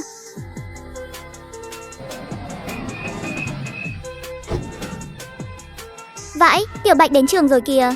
Nghe nói mấy hôm trước cậu ta vừa xử lý một con chuyển hóa giả. Trường học sắp có biến lớn rồi. Sau này còn cùng đồng đội đàm phán với Trung Thiếu. Đúng là gã điên. Cậu ta vậy mà vẫn chưa bay màu. Nghe nói Trung Thiếu phái Khương ca đi xử lý cậu ta. Kết quả là một người ra đi, một người bị thương. Thế mà còn dám đến trường. Gan to thật đấy. Tiếng xì xào của học sinh vang lên khắp nơi. Sau đó, ba chị em nhà họ Hòa mặt không cảm xúc bước xuống xe. Nhan sắc tuyệt mỹ, ngay lập tức thu hút sự chú ý của toàn bộ nam sinh. Nhưng giây tiếp theo, ba người họ ăn ý đứng sau lưng Thụy Kỳ. Ơ, kia chẳng phải là Đàm Tâm sao? Không phải hắn là đàn em của Trung Thiếu à? Sao giờ lại đi theo thằng nhóc hoang dã kia rồi? Nhìn cái gì mà nhìn, lão tử bị Kỳ ca dạy dỗ cho tâm phục khẩu phục rồi không được. Lớp 17 lại đây cho tôi. Đàm Thiếu, anh xuất viện rồi ạ. Im mồm, từ hôm nay trở đi đại ca của các người là Kỳ ca. Nhìn cái gì, mau chào Kỳ ca đi. Cùng lúc đó, từ cổng trường đột nhiên xuất hiện một đám đông. Dẫn đầu là Khương Lãng và Lâm Đồng, chính là đội quân giáp tỉnh giả của Trung Huyền Minh. Một đội quân hơn 100 con người hùng hổ chặn trước cổng trường. Trong đó có một gã người thường nhỏ thò len lỏi giữa đám đông, cười lạnh lùng nhìn chằm chằm Thụy Kỳ. Cuộc giao tranh đầu tiên tại trường học bắt đầu. Ngại quá, chúng tôi phải luyện tập ở đây. Phiền các người đi vòng cửa sau đi. Lão tử không có thói quen đi đường vòng. Đến Trung Huyền Minh còn không dám chặn đường lão tử. Mày là cái thá gì? Cút ngay hoặc là đứng yên đó, để lão tử dẫm lên người mày mà đi. Trong phút chốc, cổng trường rộng thênh thang đã trở thành đấu trường giữa thế lực mới và thế lực cũ. Đối mặt với áp lực, Khương Lãng cũng sắc lạnh ánh mắt, nhìn thẳng vào nhóm Thụy Kỳ. Kể từ đêm đó, hắn và Lâm Đồng đã bị Trung Huyền Minh bỏ rơi vào chỗ tối tăm. Đây là cơ hội duy nhất để hắn lấy lại thể diện. Huống hồ bao nhiêu người đang nhìn thế này, hôm nay chỉ cần có người lùi bước, thì sau này đừng hòng ngẩng mặt lên nhìn ai trong trường. Muốn vào thì bước qua xác tôi đã. Ý mày là mày tự tin chặn được lão tử sao? Tôi muốn thử xem hàng nóng Sơn Hà của anh lợi hại, hay là hàng nóng bay của tôi lợi hại hơn. Lão tử thấy mày đúng là chán sống rồi mới đi kiếm chuyện. Trung Huyền Minh còn chẳng dám cản lão tử, mà mày dám nhảy ra à? Tuy nhiên ngay trước khoảnh khắc cậu ta định ra tay, Thụy Kỳ đã đưa tay ngăn lại. Người của cậu đông thế này, chắc chắn là cậu xịn rồi. Để tôi xem số tiền lão tử bỏ ra có xứng đáng không. Hơn 200 năm sau khi đại tài biến lập tôi xây dựng thế lực của riêng mình, hai thế lực mới cũ đã có cuộc chạm trán đầu tiên tại cổng trường. Nhanh quá, tôi có nhìn nhầm không? Khương Lãng thua rồi. Lần đầu thấy anh ta thua triệt để như vậy. Lúc này Khương Lãng không hề nghi ngờ rằng chỉ cần Thụy Kỳ ra lệnh xử lý, ba người sẽ lập tức tiện hắn đi ngay. Ông chủ, ở cổng có quán ăn sáng đấy, vào ăn sáng đi. 10 phút sau quay lại, ở đây sẽ không còn ai đăng nhập nữa đâu. Yên tâm, xử lý xong chúng tôi sẽ chuồn ngay. Lệnh truy nã sẽ chỉ có tên của ba chúng tôi thôi. Không có danh phận đúng là tiện thật. Hàng ngàn dặm khu vô chủ còn không cản được tôi.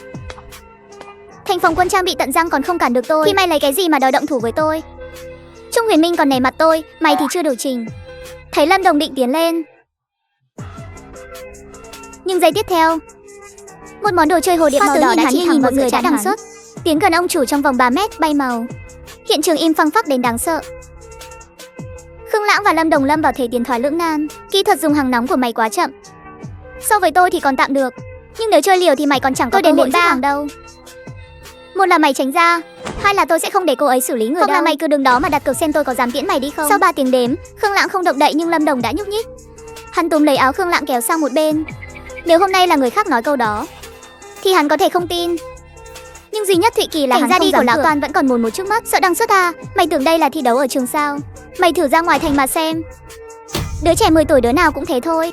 Mày mà dám láo là nó dám rút đồ chơi ra tiễn mày đi luôn đấy. Kẻ sợ mất mạng thì không có tư cách. Bức tường thành này đã bảo vệ các người quá tốt rồi. Đúng lúc này, cổng trường xuất hiện một chiếc xe sang. Cửa xe từ từ mở ra. Trung Huyền Minh phong thái ung dung bước so với vẻ tiểu tụy mấy ngày trước. Lúc này hắn trông cực kỳ sảng khoái, chẳng thấy chút dấu vết thất bại nào của kẻ từng bị Thụy Kỳ đánh cho chạy trối chết cả. Con người của ta như chó mà sai bảo này vậy mà còn dám xuất hiện. Không sợ cậu biến hình rồi xử hắn à? Có vấn đề rồi, nhanh thật. Khi mấy chiếc xe sang khác mở cửa, hai người cuối cùng cũng hiểu sự tự tin của hắn đến từ đâu. Thiếu niên cùng trang lứa đứng chỉnh tề bên cạnh Trung Huyền Minh, bảo vệ ông chủ. Bạch ca, lại gặp nhau rồi. Thật hiếm khi thấy cậu đến trường đấy. Trường này nhà cậu mở à? Cậu gọi nó một tiếng xem nó có thưa không? Lão tử thích đến thì đến thôi. Đứa con riêng của nhà bà nội cậu không biết còn tưởng cậu là thái tử gia đấy. Tiểu Đao, đừng nói thế. Cẩn thận chạm vào nỗi đau của Bạch ca. Người khác sợ bà nội cậu, chứ tôi thì không. Hoang Tuyệt, Thụy Kỳ liếc mắt đã kiếm trên tay đối phương là Hoang Tuyệt. Đến thân phận như Tiểu Bạch còn chưa có lấy một món chứng tỏ ra thế của đối phương chắc chắn không hề tầm thường. Hắn là đệ tử của Tố Nhất Tiên. Không dây vào được đâu. Tôi còn tưởng là ai, hóa ra là đệ tử của Tố Nhất Tiên. Chắc không được lại hống hách thế. Cậu thể hiện ở đây với tôi chẳng ít gì đâu. Có rồi thì dẫn sư phụ cậu đến Phù Sơn Nhất Tiên là cái quái gì chứ? Tố Nhất Tiên là một trong những trí cường giả thế hệ ông ấy từng dùng một chiêu ngăn nước, bắt dòng Trường Giang. Kể từ 18 năm trước khi liên quân dị tộc bao vây Long Quốc, Thiên Vương đã dẫn dắt các cường giả Long Quốc quyết chiến một trận sinh tử. Trận chiến đó khiến Long Quốc Bát Tuyệt gần như bay màu sạch sành xanh. Bạch Y Thiên Vương dẫn đầu dàn cao thủ Long Quốc đại chiến Thần Quốc. Rất lâu sau đó, Long Quốc mới lại sinh ra 9 vị cường giả. Tố Nhất Tiên chính là một trong số đó. Tố Nhất chỉ thắng Quỷ Biện tướng phủ, Song Vương Nghĩa Khí Tiên,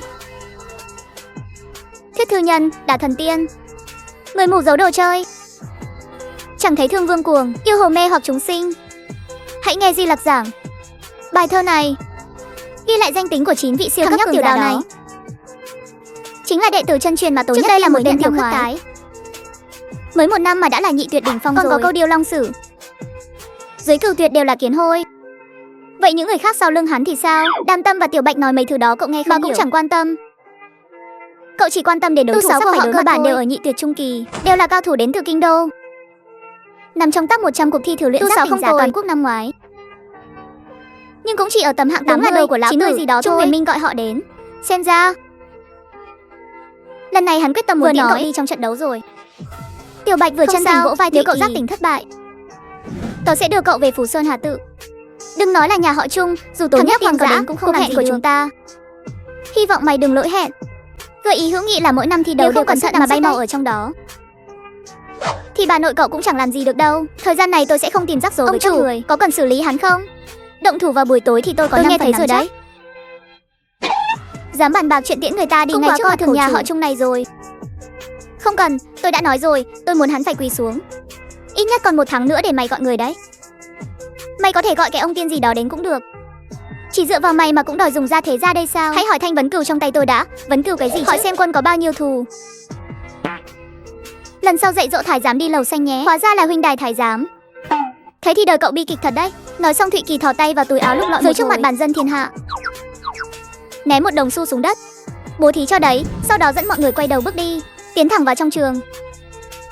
Tiểu Đào nắm chặt chuôi kiếm, nghiến răng kèn kẹt. Cái này rõ ràng là mỉa mai chuyện hắn từng làm trúng vào nỗi đau của hắn. Các người xem, thằng nhóc này đúng là quên mới phát lên được vài ngày mà đến tiền dưới đất cũng không thèm vãi. Nó vứt là đồng xu game của mẹ nó mà. Sau đó Khương Lãng và Lâm Đồng, những kẻ làm hỏng chuyện, đã bị Trung thiếu dạy dỗ cho một trận, rồi bị đuổi khỏi trường với đầy vết thương trên người. Ngay khi họ đang chờ đợi cái đã cứu trở về căn phòng thuê của mình, vốn định lôi kéo 2 người, nhưng không ngờ 2 người này cũng khá trọng nghĩa. Vì biết ơn Trung thiếu từng cứu mạng mình nên đã không đồng ý. Vì thế Thụy Kỳ chỉ bảo họ bao giờ quay lại nữa. Nhưng trước khi đi, Khương Lãng vẫn tiết lộ cho Thụy Kỳ Chu Tiểu báo hắn chưa bay màu. Giờ hắn đang dẫn người ra ngoài thành. Hắn lại định đi xử lý mẹ nuôi của cậu đấy. Hơn 200 năm sau khi đại tai biến ập đến, không ngờ kẻ thù bị tôi đập vào đầu hơn 800 phát lại vẫn chưa hẹo. Hắn đã dẫn người ra ngoài thành để bận rộn nuôi tôi rồi. Ăn chút gì đi. Hôm nay mấy người đàn ông không ra ngoài săn tạm chút vậy nhé. Cảm ơn thím. Đây là thím Khâu giúp con trai tôi. Nó đi làm ăn xa rồi, cũng chẳng biết có bị lạnh hay bị đói ở đâu không. Con trai thím tên gì? Có phải vào trong thành rồi không? Con trai tôi làm phục vụ trong một khách sạn lớn. Tôi có thể nhờ nó nghe ngóng giúp thím. Trùng hợp quá, lời đến cửa miệng bà lại thôi. Chồng bà từng dặn là trên người Tiểu Kỳ có bí mật lớn, không được nhắc đến trước mặt người ngoài. Thấy đối phương không muốn trò chuyện phiếm, người kia chỉ đơn giản xã giao vài câu rồi. Thằng nhóc hoang dã này đi ra ngoài mà cũng chẳng mang theo áo bông.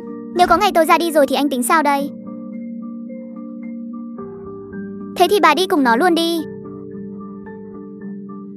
Xuống dưới đó mà bầu bạn, hi hi. Thím à, lâu rồi không gặp, tôi đến thăm thím đây. Các người định làm gì? Con trai bà đã xử lý cả nhà tôi, còn san phẳng nửa cái làng này.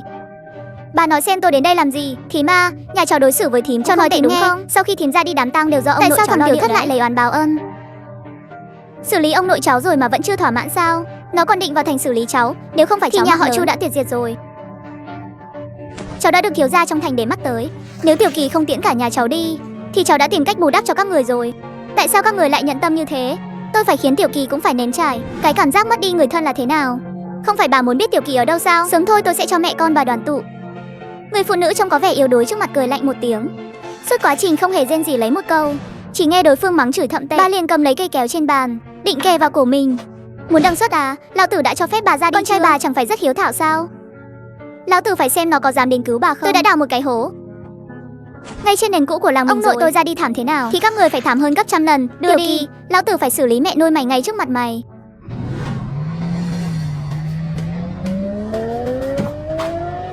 Tôi phải khiến mày quỳ xuống đất cầu xin tha thứ. Tôi phải dùng nước đỏ của mày để tế lễ cho ông nội tôi. Lãng ca, phía sau làng có đuổi bám theo rồi. Là giác tỉnh giả, chắc là người của Cương gia. Vùng này là địa bàn của Cương gia. Nếu bị chặn lại thì xong đời. Xe số 8, số 9 chặn người lại. Các xe khác tiếp tục chạy không được dừng. Qua sông Cửu Đầu là vào địa bàn của mình rồi. Kỹ thuật lái xe của tụi mày đâu hết rồi? Quỷ gia sẽ trả tiền an ủi cho gia đình. Nếu bị bắt thì hãy nghĩ đến người thân ở nhà đi. Lãng ca, tại sao Cương gia lại sợ cái gì giữ ở bắt mẹ người ta? Nói một câu không lọt tai thì làm chuyện thất đức bị trời phạt bay màu cũng là đáng đời. Chúng ta mà có đăng xuất thì chắc chắn là sống thêm được ngày nào là lãi ngày đó. Sợ cái quái gì? Trung thiếu cứu mạng. Vãi thật, đừng ngủ nữa.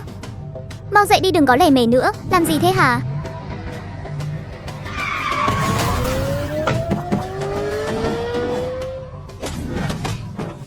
Mới ngủ được vài phút mà cũng không cho người ta sống nữa à? Sao thế? Cậu đến tháng à? Xong đời rồi. Người phụ nữ đó bị người ta cướp đi mất rồi. Cái gì cơ? Tập hợp tất cả anh em, mang theo đồ chơi, tất cả lên xe hết cho lão tử. Mẹ kiếp, dám động vào đầu lão tử à? Hy vọng thằng nhóc đó kiên cường một chút. Tuyệt đối đừng có gọi điện khóc lóc với Cửu ca đấy. Cửu ca mà về thì lũ chó chết tiệt làm hại thằng nhóc đó sẽ phải héo hết thôi. Dám bắt nạt cháu của lão tử à?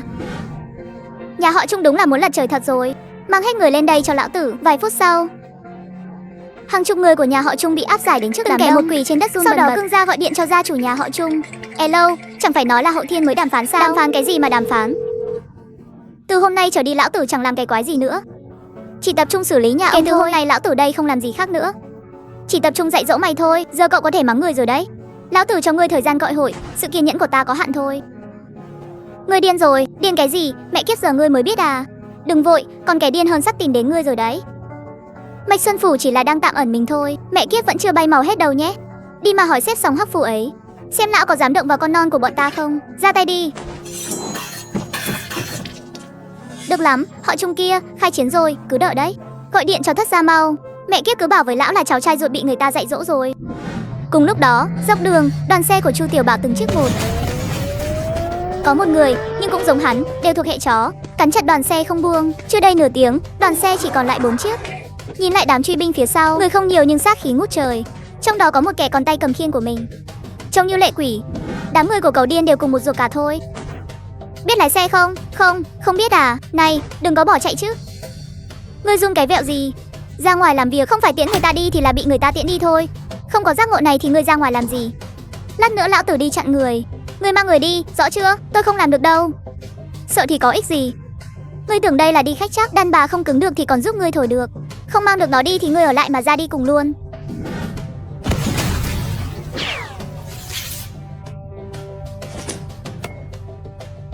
Hêm, vẫn còn truy binh sao?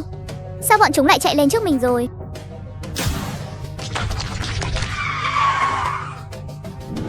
FTM có gì cứ nhắm vào ta đây này. Đừng đụng vào mẹ tôi, Tiểu Kỳ. Theo tiếng kình chắn gió vỡ nát, người phụ nữ ở ghế sau nhìn bóng dáng quen thuộc, khuôn mặt vốn vô cảm bỗng chốc đẫm lệ. Bị Chu Tiểu Bảo đe dọa bà không mở lời, bị bắt cóc bà cũng không mở lời, nhưng khoảnh khắc nhìn thấy đứa con trai hằng mong nhớ, bà đã lên tiếng, "Con ơi, mẹ đây." Cùng với một bóng người sắc lạnh, Thụy Kỳ như phát điên, tay cầm đồ chơi lao thẳng về phía xe của Chu Tiểu Bảo. Hơn 200 năm sau khi đại tai biến ập đến, không ngờ kẻ bị ta dùng gạch đập cho hơn 800 trận là tên kẻ thù Hán Vũ kia lại dám bắt cóc mẹ nuôi của ta. Đúng là vội vàng tìm đường bay màu mà. Mau đưa xe ra chặn hắn lại. Chúng ta đổi xe. Chiếc xe nhận mệnh lệnh, lập tức lao thẳng về phía Thụy Kỳ. Lúc này cơ thể Thụy Kỳ vẫn đang ở trạng thái lơ lửng. Đừng nói tới việc dùng yêu chi huyết mạch. Đâm bay màu nó đi, đâm bay màu nó cho ta. FKM bằng lái mua hay sao mà không biết nhường đường cho người đi bộ. Tiểu Kỳ, cứu người. Đám này để bọn tôi xử lý cho. Đừng có bám lấy chân tôi. Tôi yểm trợ cho cậu. Lũ súc sinh, bộ dạng các ngươi giờ chẳng còn chút nhuệ khí nào, hoàn toàn mất đi đối thủ, hằng nóng trong tay, không chút lưu tình nổ súng liên tục giữa không bắn vào thân xe té lửa.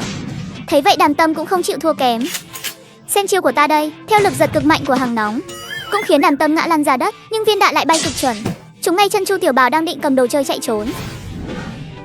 Đúng là phế vật, các ngươi chặn đám người của Cẩu Điên lại, để ta chặn mấy thằng nhóc này. Còn nữa, gọi điện về nhà điều thêm người tới mau. Tam tuyệt đỉnh phong, hơi khó nhằn đây. Thằng danh con kia, cút dậy mau. Cha uống nhầm thuốc à? Mẹ kiếp, có phải ngươi đã phái người ra khỏi thành không? Đúng vậy cha. Cha thật sự sợ lão Cẩu Điên đó sao? Cùng lắm thì chúng ta không ra khỏi thành, chẳng lẽ lão ta còn dám công thành chắc? Ngươi làm việc mà không thèm kiểm tra ra thể đối phương à? Hắn là người của lão Cửu. Người của lão Cửu, ngươi chọc ai không chọc lại đi chọc vào gã điên đó. Lão ta mà quay lại, toàn bộ người họ Chung trong thành này đều phải bồi táng cùng người đấy. Một tội phạm bị truy nã các xe si của Long Quốc, lão ta dám quay lại sao? Long Quốc có mẹ kiếp bao nhiêu là tội phạm truy nã xe si. Ngươi gây chuyện ta chưa bao giờ trách, cũng chưa bao giờ hỏi ngươi làm thế nào, nhưng ngươi không thể không có lòng kính sợ, biết chưa? Trên đời này không có việc gì mà lão Cửu không dám làm. Ngươi tưởng lão ta vì sợ cảnh sát mới không lộ diện à? Đi mà hỏi đám đại lão ở Tổng cục An ninh Kinh Đông ấy, xem họ có dám phái người đi bắt lão Cửu không? Ta là sếp sòng đồn cảnh sát Hắc Phủ, ông ta có dám bắt lão Cửu không? Nói một chàng dài như vậy, lão Trung, lão già như bị rút hết sức lực. Phút chốc trông lão như già đi 10 tuổi, trong mắt đầy vẻ hối hận. Con đã tra rồi, thằng nhóc đó với Cẩu Điên thật sự không có quan hệ gì. Hơn nữa, người ra mặt làm việc là quỷ gia ở ngoài thành, kẻ thuê lão ta là kẻ thù của thằng nhóc đó. Cùng lắm thì chúng ta chối phát đi là xong. Hesi, bỏ đi. Huyền Minh, con nhớ kỹ đây, con là người lèo lái cả gia tộc họ Chung sau này. Làm việc gì cũng phải suy nghĩ kỹ rồi mới làm. Lần này ta có thể dọn bãi chiến trường cho con, nhưng 100 năm sau thì sao? Làm việc không được để lại đuôi. Thằng nhóc ra ngoài thành làm việc đó không thể để sống được nữa. Sau khi lão Trung rời khỏi phòng, Trung Huyền Minh bị làm phiền khẽ xoa mặt, luôn cảm thấy mình đã quên mất chuyện gì đó.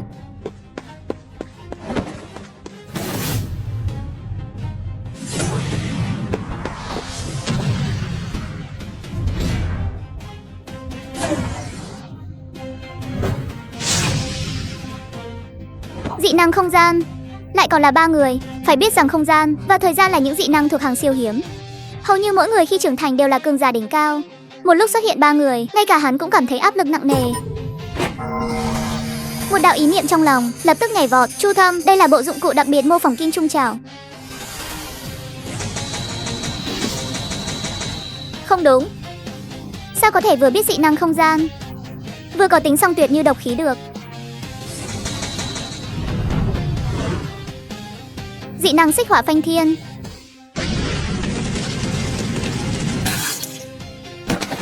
Trúng độc rồi. Phía bên kia chiến trường, Chu Tiểu Bảo nấp sau xe run lẩy bẩy, rơi vào tuyệt vọng.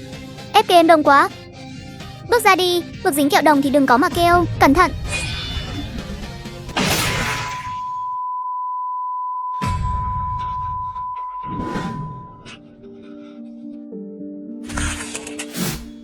Loại bỏ hắn đi, dị năng cộng hưởng của 3 đứa các ngươi sẽ biến mất thôi.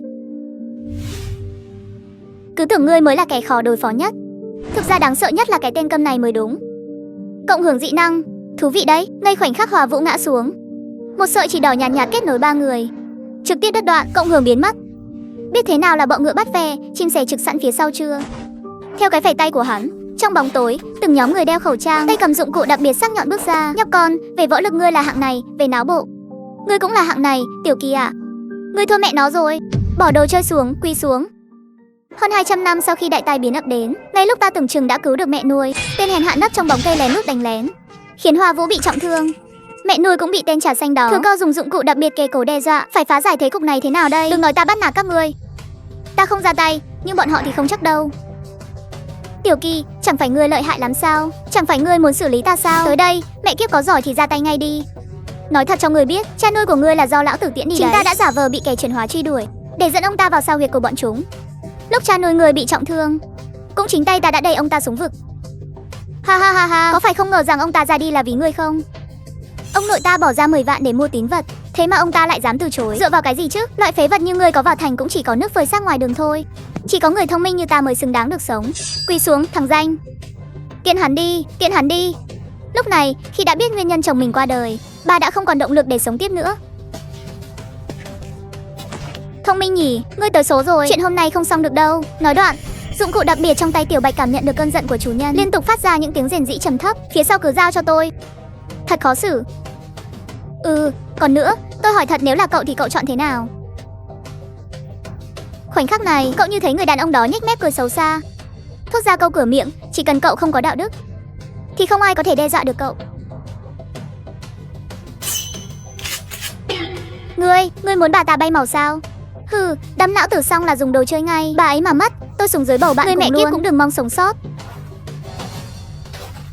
Đứng lại. Ta thật sự sẽ tiễn bà ta đi đấy. Lúc này Chu Tiểu Bảo hoàn toàn hoảng loạn. Con tin không còn tác dụng, hắn không biết phải làm sao. Trong lúc bất lực, hắn chỉ còn biết cầu cứu nhìn về phía kẻ kia. Kẻ đó chỉ chán ghét lừa một cái.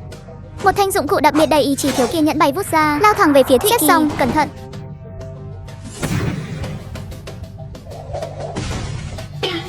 Sao có thể chứ? Ngươi anh em, cậu cứ làm việc của cậu đi. Hôm nay không kẻ nào qua được đây đâu, làm đi. Nghe nói giới tam tuyệt ngươi là vô địch. Nhìn đi, lão tử sở dĩ bị đuổi ra ngoài chính là vì đã vượt cấp xử lý kẻ cùng tộc đấy. Hắn run rồi, hắn đang run kìa. Đừng có bám sát quá, dụng cụ thông thường đụng phải Hoang Tuyệt thì phút mốt là thành sắt vụn. Mà dụng cụ đặc biệt của Tiểu Bạch không chỉ khiến vấn sâu tàn phế, mà trên thân đao ngay cả một vết xước cũng không có. Vậy thì chỉ có một khả năng, dụng cụ đặc biệt của ngươi cũng là Hoang Tuyệt. Không thể nào, dụng cụ đặc biệt của ngươi không có hào quang phải không? Ăn mày thì vẫn là ăn mày thôi, khoác hoàng bào vào ngươi cũng chẳng thành hoàng đế được. Hoang Tuyệt có thể phát quang gần như là hiểu biết chung của mọi người. Đó cũng là lý do tại sao Tiểu Đào luôn cố ý hoặc vô ý khoe dụng cụ đặc biệt của mình. Hắn muốn khoe khoang. Có biết Phủ Sơn Hà Tự nhà ta tồn tại bao lâu rồi không? Tích lũy suốt 200 năm, sao có thể để sư phụ ngươi, một kẻ vừa mới ngoi lên, có thể chạm tới được? Chiêu Minh không được sao?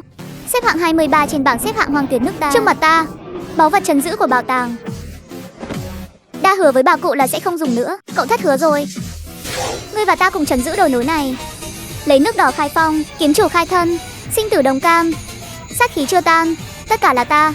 Ta chính là kẻ điên.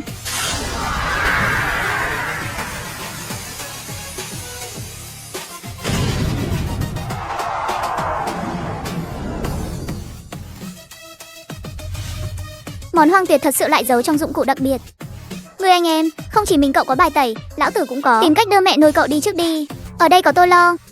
Và ngay khi cuộc đại chiến bắt đầu, anh Lang đang vướng chân bỗng nhiên bị tông bay đi. Mau đi đi, cưng gia sắp tới rồi. Nói với ông ấy, kẻ bắt người là lão quỷ, bảo ông ấy trả thù cho tôi. Người đàn ông nhìn Thụy Kỳ với ánh mắt phức tạp. Đừng có lề mề như đàn bà thế, phải có dáng rất giống cha cậu một chút chứ. Cũng chính lúc này, tiếng đồ chơi bắn tỉa từ xa vang lên, bắn chúng cắt đứt hành động của Chu Tiểu Bảo. Chu Tiểu Bảo cũng dứt khoát bỏ lại đồng bọn, cắm đầu chạy về phía thuộc hạ của anh Lang. Thụy Kỳ còn định tiến lên bồi thêm phát đồ chơi nhưng lại phát hiện cổ của mẹ nuôi đầy xi dâu. Chính là do Chu Tiểu Bảo trước khi chạy cố ý rạch một đường ở cổ bà. Kỳ ca, đừng quan tâm hắn nữa, mau đưa mẹ nuôi đi. Không kẻ nào được đi hết.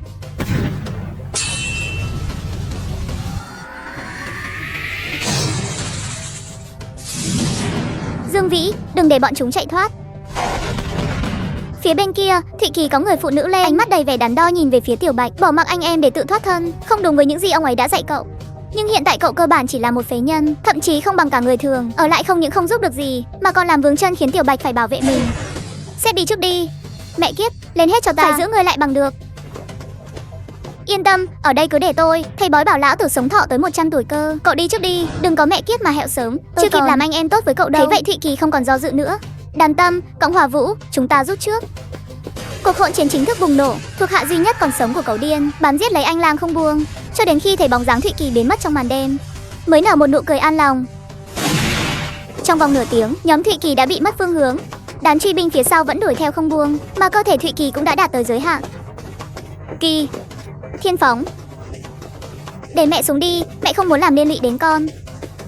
Con đã làm vì mẹ quá nhiều rồi.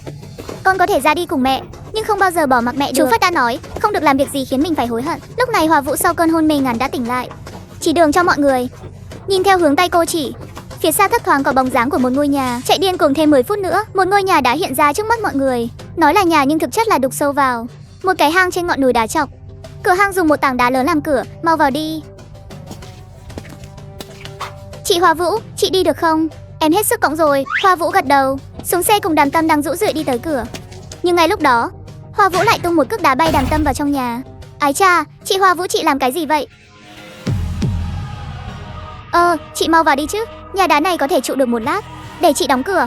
Nghe vậy Hoa Vũ chỉ mấp máy môi, phát ra âm thanh trầm thấp, đồng thời đưa tay ra hiệu cho cậu đừng cử động, rồi từ từ tháo lớp ngụy trang trên mặt xuống, lộ ra khuôn mặt còn chút nét non nớt. Ánh mắt phức tạp nhìn đám truy binh, rồi nhìn Đàm Tâm đang không thể cử động nổi, và đôi tay Thụy Kỳ nhanh chóng ra dấu thủ ngữ. Lôi Tử nhận tiền thì bán mạng, tôi lấy tiền của cậu thì phải bảo vệ cậu không được bay màu. Chị tôi bảo đã làm Lôi Tử thì cả đời này định sẵn là xét sóng mất thì mình mới mất. Mẹ kiếp, chị mau vào đi, lão tử không cần chị phải bán mạng. Lôi Tử tạ ơn, cảm ơn sếp đã coi chúng tôi là con người. Cảm ơn cậu đã mời tôi ăn lẩu. Ngon, ngon lắm. Còn cả phần thịt của cậu. Thực ra là tôi đã ăn vụng đấy. Ở đằng kia. FKM cuối cùng cũng tìm thấy rồi. Sếp à, cậu là người duy nhất tôi gặp mà coi chúng tôi là bạn bè. Cảm ơn, khi tôi chưa bay màu, đừng hòng kẻ nào vào được đây. Nếu cậu còn sống sót, xin hãy vì tôi đã ra đi vì cậu mà đối xử tốt với chị gái tôi sẽ là đứa con trai mà cậu mong đợi. Xin lỗi, sếp Vương. Tôi không bảo vệ tốt được cho cậu, nhưng tôi sẽ ở nơi đó phù hộ cho cậu. Hơn 200 năm sau, khi đại tai biến ập đến, tôi và các đồng đội bị hàng trăm tên hung thủ truy sát gắt gao. Hoa Vũ vì bảo vệ tôi đã nhốt tôi và Đàm Tâm vào trong nhà đá, một mình chọn đối đầu với trăm tên hung ác. Ô, em gái xinh xắn thế này, tiện đi thế này thì phí quá nhỉ. Để xử lý mấy đứa bên trong trước đã, còn con bé này chúng ta mang về thành.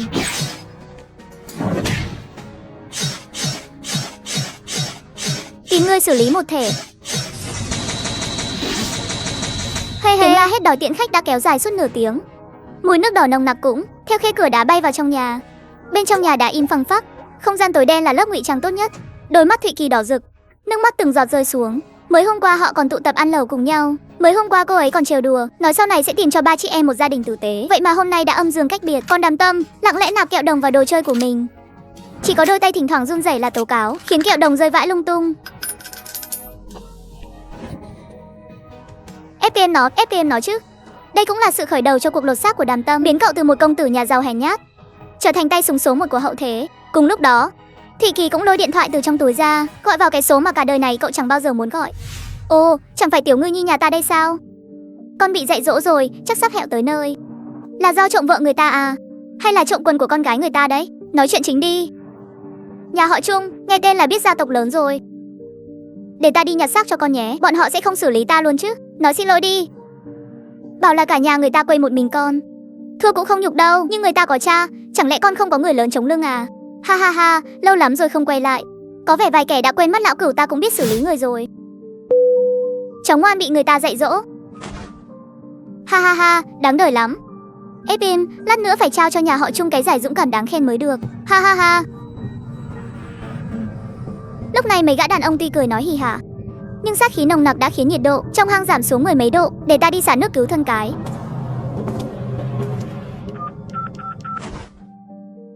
Xin chào, đây là đồn cảnh sát Hắc Phủ. Xin hỏi tôi có thể giúp gì cho ông? Làm ơn cha giúp tôi hộ tịch của nhà họ Trung, cái nhà đang làm mưa làm gió ở Hắc Phủ ấy. Cảm ơn nhé. Ông có việc gì không ạ? Chẳng có việc gì to tát, chỉ là lúc tiễn cả nhà họ đi, sợ bị sót người thôi, nên ta sẽ xử lý theo sổ hộ khẩu, không tiễn nhầm người vô tội. Thưa ông, trò đùa này không vui chút nào. Nếu không có việc gì mời ông cúp máy cho. Cô thấy tôi giống đang đùa lắm à? Hi hi, chuyện này phải có sự đồng ý của người nhà họ Trung đã.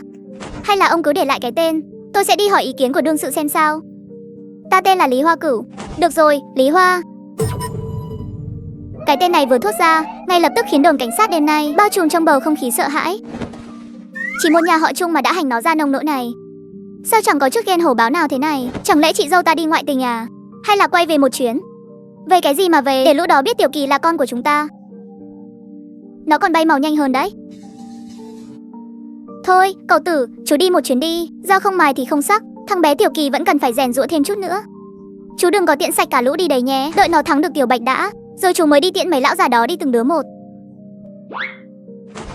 FKM, người mà lão cửu này bảo kê, dù chỉ là một con chó thì bọn chúng cũng không có cửa đụng vào. Tiểu Kỳ không phải là chó. Thì dù là con lợn mà lão cửu ta muốn nâng đỡ, thì nó vẫn sẽ là vua của Hắc Phủ. Sáng sớm hôm sau, cuộc dạy dỗ đẫm nước đỏ suốt đêm đã kết thúc. FKM, bay màu nhiều anh em quá, tránh ra. Lão tử phải ném mấy cuộc kẹo nổ vào trong đó, làm bay màu bao nhiêu anh em của ta, lão tử nhất định phải cho nó nổ banh xác.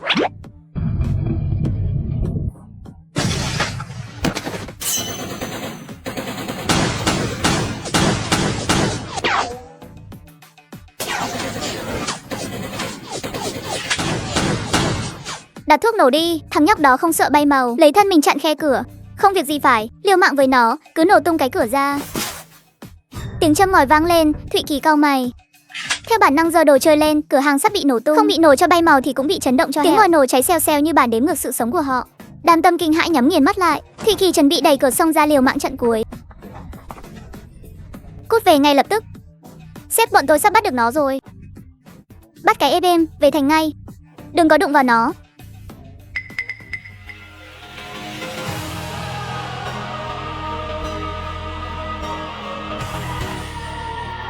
Êm các người. Đàm Tâm khóc nức nở. Sự trưởng thành của một người đàn ông chỉ diễn ra trong trước mắt. Hoa Vũ đã dùng mạng mình để cho cậu thấy sự tàn khốc bên ngoài thành, và cũng loại bỏ luôn cả phiên bản hèn nhát của cậu. Kỳ ca, em muốn báo thù. Nhà họ Trung, lão tử thề không đội trời chung với các người. Nhiệm vụ của cô hoàn thành chưa? Lúc này Hoa Vũ vốn chưa thể nhắm mắt nhưng nghe hiểu được. Từ từ nhắm mắt lại. Cũng chính lúc này, tiếng đồ chơi dồn dập từ phía xa vang lên. Ép game nó.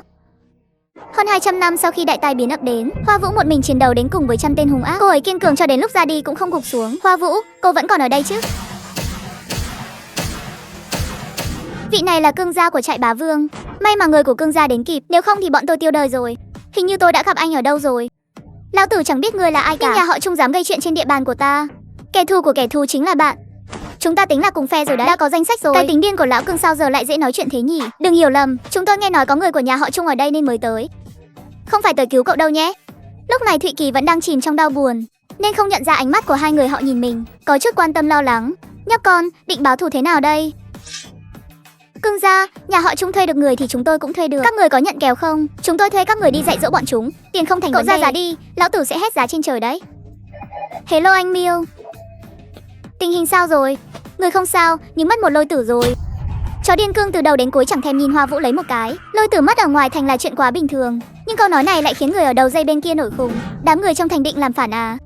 Kẻ dám xử lý đàn em của ta, nếu nhà họ Trung đã thấy mình đủ trình rồi thì chơi với bọn chúng một vố.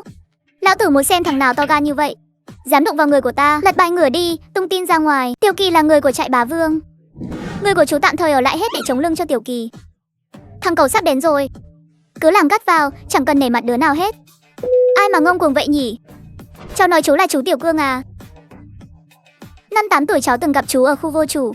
Trong ký ức của cậu, mỗi dịp Tết đều có rất nhiều chú đến tìm chú của cậu. Trong đó có vị này, lúc đó chú của cậu gọi cháu điên là Tiểu Cương. Thằng danh con này chỉ nhớ tốt đấy. Những lời cháu nói lúc nãy chú nghe thấy hết rồi. Không phải không nhận cháu đâu, cháu bảo muốn luyện tập nên thằng Cương nó mới định tìm cháu. Cháu chính là huyết mạch của Mạch Xuân Phủ chúng ta. Ta là chú Lang của cháu. Chú Lang, ngoan lắm. Chú cháu đã lên tiếng rồi thì bọn chú không giấu giếm nữa. Từ giờ trở đi, đám này sẽ là chỗ dựa của cháu. Dù cháu có quậy tung trời xanh, các chú vẫn sẽ bảo vệ cháu. Cái thứ nhà họ Trung hay Tố Nhất Tiên gì đó, chẳng cần nể mặt đứa nào hết. Thế giới này chưa ai dám đòi chủ cháu phải nể mặt đâu. Nói nhiều quá mất hay. Đứa trẻ này là cháu ruột của ta. Từ hôm nay nó chính là thái tử gia của khu ngoài thành. Đứa nào dám đụng vào nó chính là kẻ thù của lão tử. Gọi người tới đi. Cha được rồi, là do thằng nhóc nhà họ Chu kia bày trò đấy. Lão quỷ, thằng nhóc đó vừa ăn một gậy, giờ đang nằm dưỡng thương trong bệnh viện thành phố. Huyền Minh bỏ tiền ra, muốn xử thế nào thì cháu cứ nói. Thằng Cương đã chửi bới âm lên rồi, nhưng đứa liên quan đến chuyện này đừng hòng yên ổn. Bắt đầu từ nó đi. Lão tử sẽ đích thân ra tay. Được rồi, một đám đàn ông khoác túi vải, hông dắt mặt nạ lần lượt bước vào. Ta và chú Cương của cháu sẽ dạy lão quỷ cách làm người ở ngoài thành. Cháu vào thành một mình chú không yên tâm. 30 người này là món quà tặng cháu. Ở đây còn ít tiền mặt nữa. Chú và chú của cháu đều không phải loại người biết tích trữ tiền bạc gì đâu. Ngân hàng cũng chẳng dám làm ăn với bọn chú. Đừng chê ít nhé, chắc tầm 1-2 triệu gì đó. Nếu không đủ thì gọi điện cho chú. Chú dẫn anh em đi cướp vài cái ngân hàng gom thêm cho cháu. Mấy ông chú kiểu này tìm đâu ra bây giờ. Thêm có một ông quá đi mất. Sự bảo vệ mù quáng này làm người ta ấm lòng thật đấy. Tặng người tặng tiền, chỉ thiếu tặng đồ chơi thôi. Đàm Tâm vừa mới nghĩ xong thì mấy gã lực điền khay một chiếc quan tài đen kịt dài gần 4 mét. Bên trên còn cuốn xích sắt chằng chịt. Thứ bên trong chắc chắn cực kỳ kinh khủng. Nghĩ xem còn thiếu gì nữa không? Ồ, cuối cùng là cái này. Đây là túi vải của mình mà. Sau đó ngôi làng bị san bằng một cách bí ẩn. Nó cũng biến mất luôn.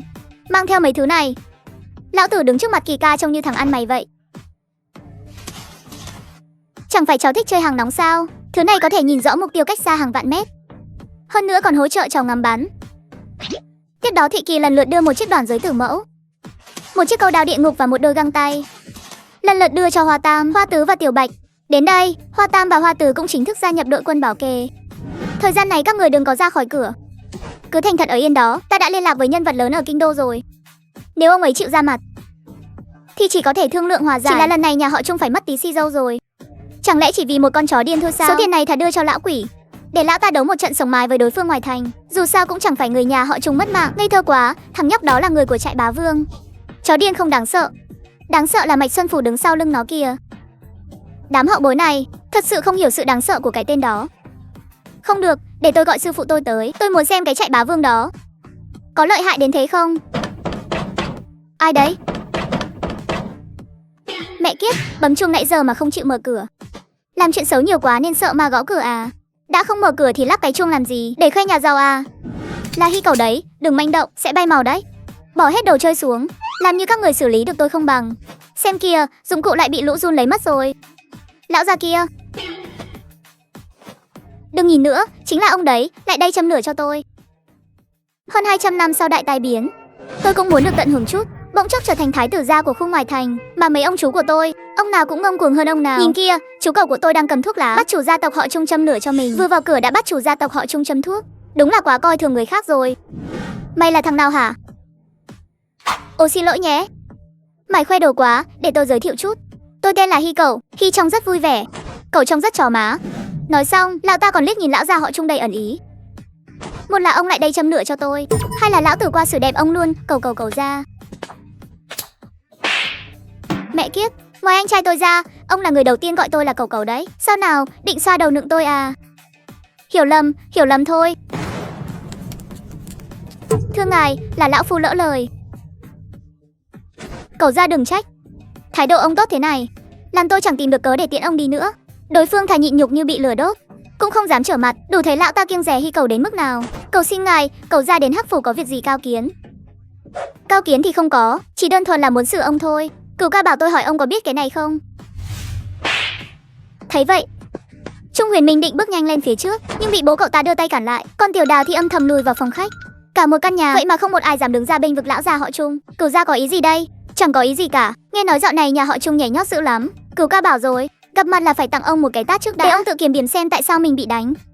Nghĩ thông suốt thì có khi còn sống được, nghĩ không thông thì nhà ông có thể lập bàn thờ được rồi đấy. Tất nhiên ông cũng có thể liều mạng với tôi. Nhỡ đâu ông đột phá sức mạnh rồi xử đẹp được tôi, thì tôi cũng đành cam chịu thôi.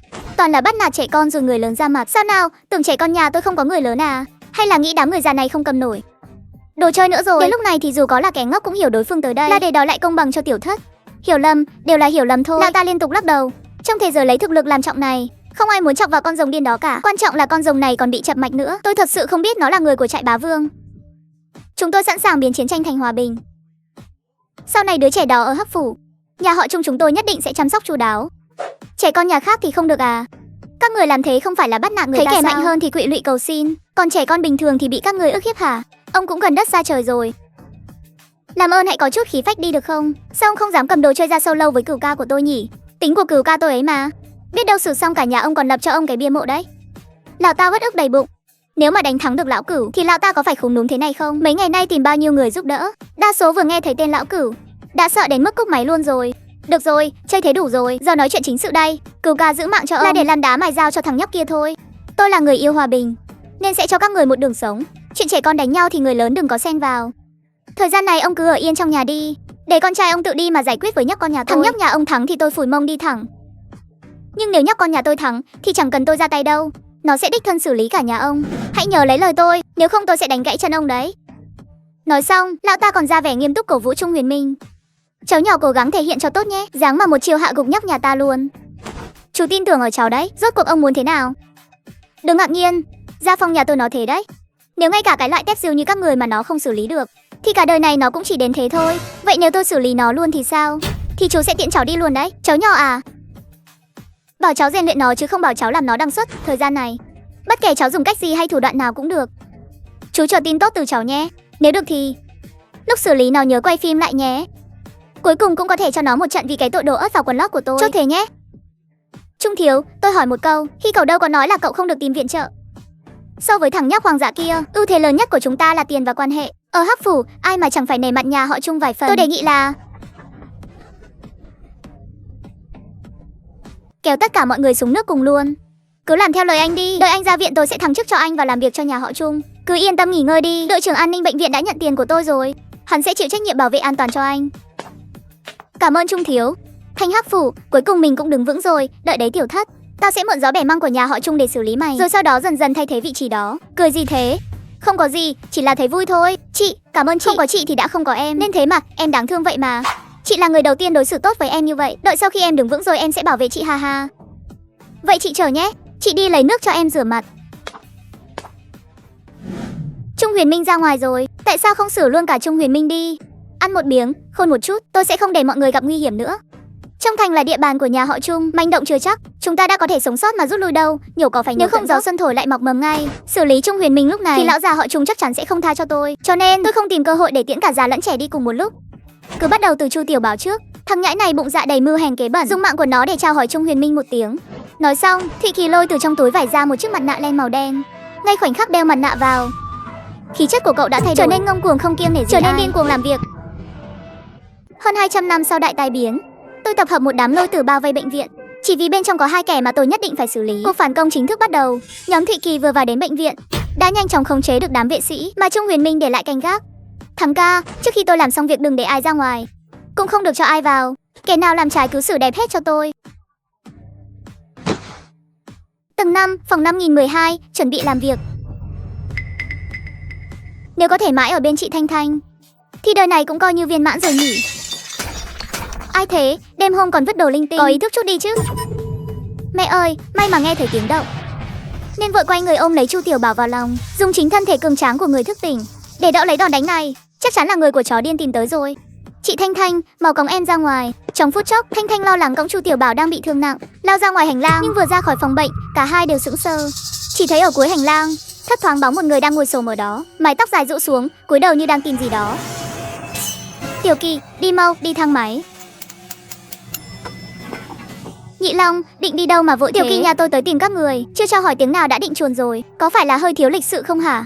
Lối đi bộ bên trái. Lúc này lối thoát hiểm là hy vọng cuối cùng của bọn họ. Tiểu Kỳ cầm dụng cụ đặc biệt đang tiến lại ngày càng gần. Tiểu Bạch cũng bộ dạng lêu lổng muốn ra tay, dẫn dụ đối phương. Chết tiệt, Tiểu Bảo em đi trước đi, để chị cản bọn chúng. Nhưng mà, mau đi đi. Chị gái chị là Trần Khuyết, bọn chúng không dám tiễn chị đi đâu. Nói rồi, Thanh Thanh đẩy mạnh Tiểu Bảo đi rồi xòe móng vuốt mèo ra. Vừa tiến về phía Thụy Kỳ vừa lớn tiếng chất vấn. Tiểu Kỳ, Tiểu Bảo đã thành ra thế này rồi, tại sao cậu vẫn cứ bám giết không buông vậy? Thụy Kỳ không thèm trả lời, cả hai tiến lại gần nhau càng lúc càng nhanh. Cuối cùng khi cách nhau 5 mét, Thanh Thanh ra tay, thân hình như một con mèo đen lao vút ra, nhắm thẳng vào yết hầu đối phương. Ngay lúc đó, một viên kẹo đồng chuẩn xác bắn trúng cánh tay cô ta. Tiếp đó Thụy Kỳ thừa lúc cô ta còn đang bàng hoàng, vung dụng cụ đặc biệt như rồng cuộn hổ ngồi.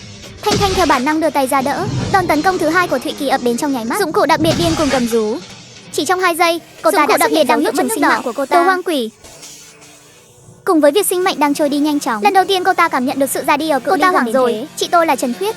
Lúc này Thụy Kỳ chỉ cần không kiểm soát được dụng cụ đặc biệt, dựa vào quán tính của nó là có thể xé đôi cơ thể của Thanh Thanh. Chỉ vì Thụy Kỳ không muốn cô ta ra đi quá nhanh chóng. Sợ rồi à? Lão tử còn tưởng cái loại thánh mẫu như cô sẽ hy sinh bản thân mình cơ đấy.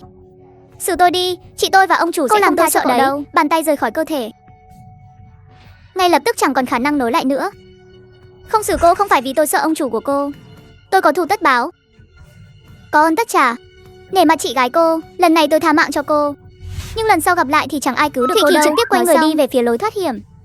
Nhưng ngay giây tiếp theo, Thụy Kỳ đột ngột quay đầu lại, lộ ra nụ cười hưng phấn tột độ. Chúng ta lại gặp nhau rồi.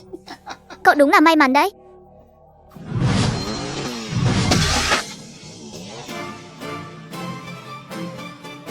Tiết kiệm được cả tiền gọi xe cấp cứu luôn. Tiểu Bạch và Thụy Kỳ cùng bước vào lối thoát hiểm. Bước ra. Đúng vậy, phát súng vừa rồi chính là do cậu ta bắn. Còn ở phía bên kia lối thoát hiểm, Chu Tiểu Bảo nén cơn đau dữ dội, hấp tấp chạy lên sân thượng. Phía sau hắn, Hoa Tam và Hoa Tứ chỉ lẳng lặng thong thả bám đuôi. Dần dần Thụy Kỳ, Tiểu Bạch và Đằng Tâm cũng gia nhập vào trò chơi mèo vườn chuột này. Chu Tiểu Bảo cũng lên tới sân thượng bệnh viện và cũng chạm trán với sự tuyệt vọng của chính mình. Tiểu Kỳ, tôi sai rồi, tha cho tôi một lần này thôi. Chúng ta là người cùng làng mà. Tôi không phải con người. Hắn không muốn ra đi, dù đã đến nước này, hắn vẫn không muốn từ bỏ. Từng cái tát giáng thẳng vào mặt mình, mưu đồ đánh thức lòng trắc ẩn của đối phương. Cả nhà tôi bị cậu xử lý hết rồi, tôi biết lỗi rồi. Cầu xin cậu, tha cho. Tôi, không một ai trả lời. Bọn họ nhìn hắn như nhìn một kẻ đã đằng xuất rồi vậy. Quan sát Chu Tiểu Bảo đang khóc lóc. Một lúc sau, Thụy Kỳ cuối cùng cũng lên. Sai lầm lớn nhất đời tôi là đã không xử đẹp cậu ngay tại cổng thành. Chú Cửu nói đúng lắm.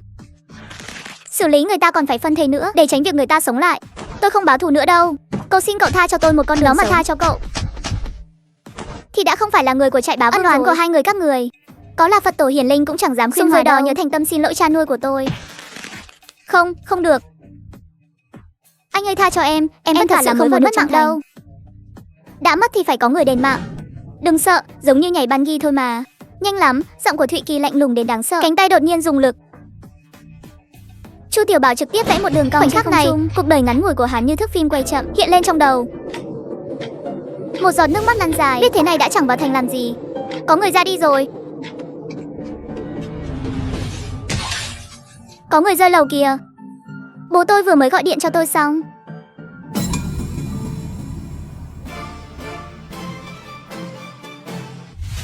Trung Huyền Minh đã hẹn gặp Bàng Tả, tự mình đứng ra chủ trì cuộc họp. Xem ra hắn định tập hợp toàn bộ thế lực trong thành để đối đầu với chúng ta đấy. Kịch hay sắp bắt đầu.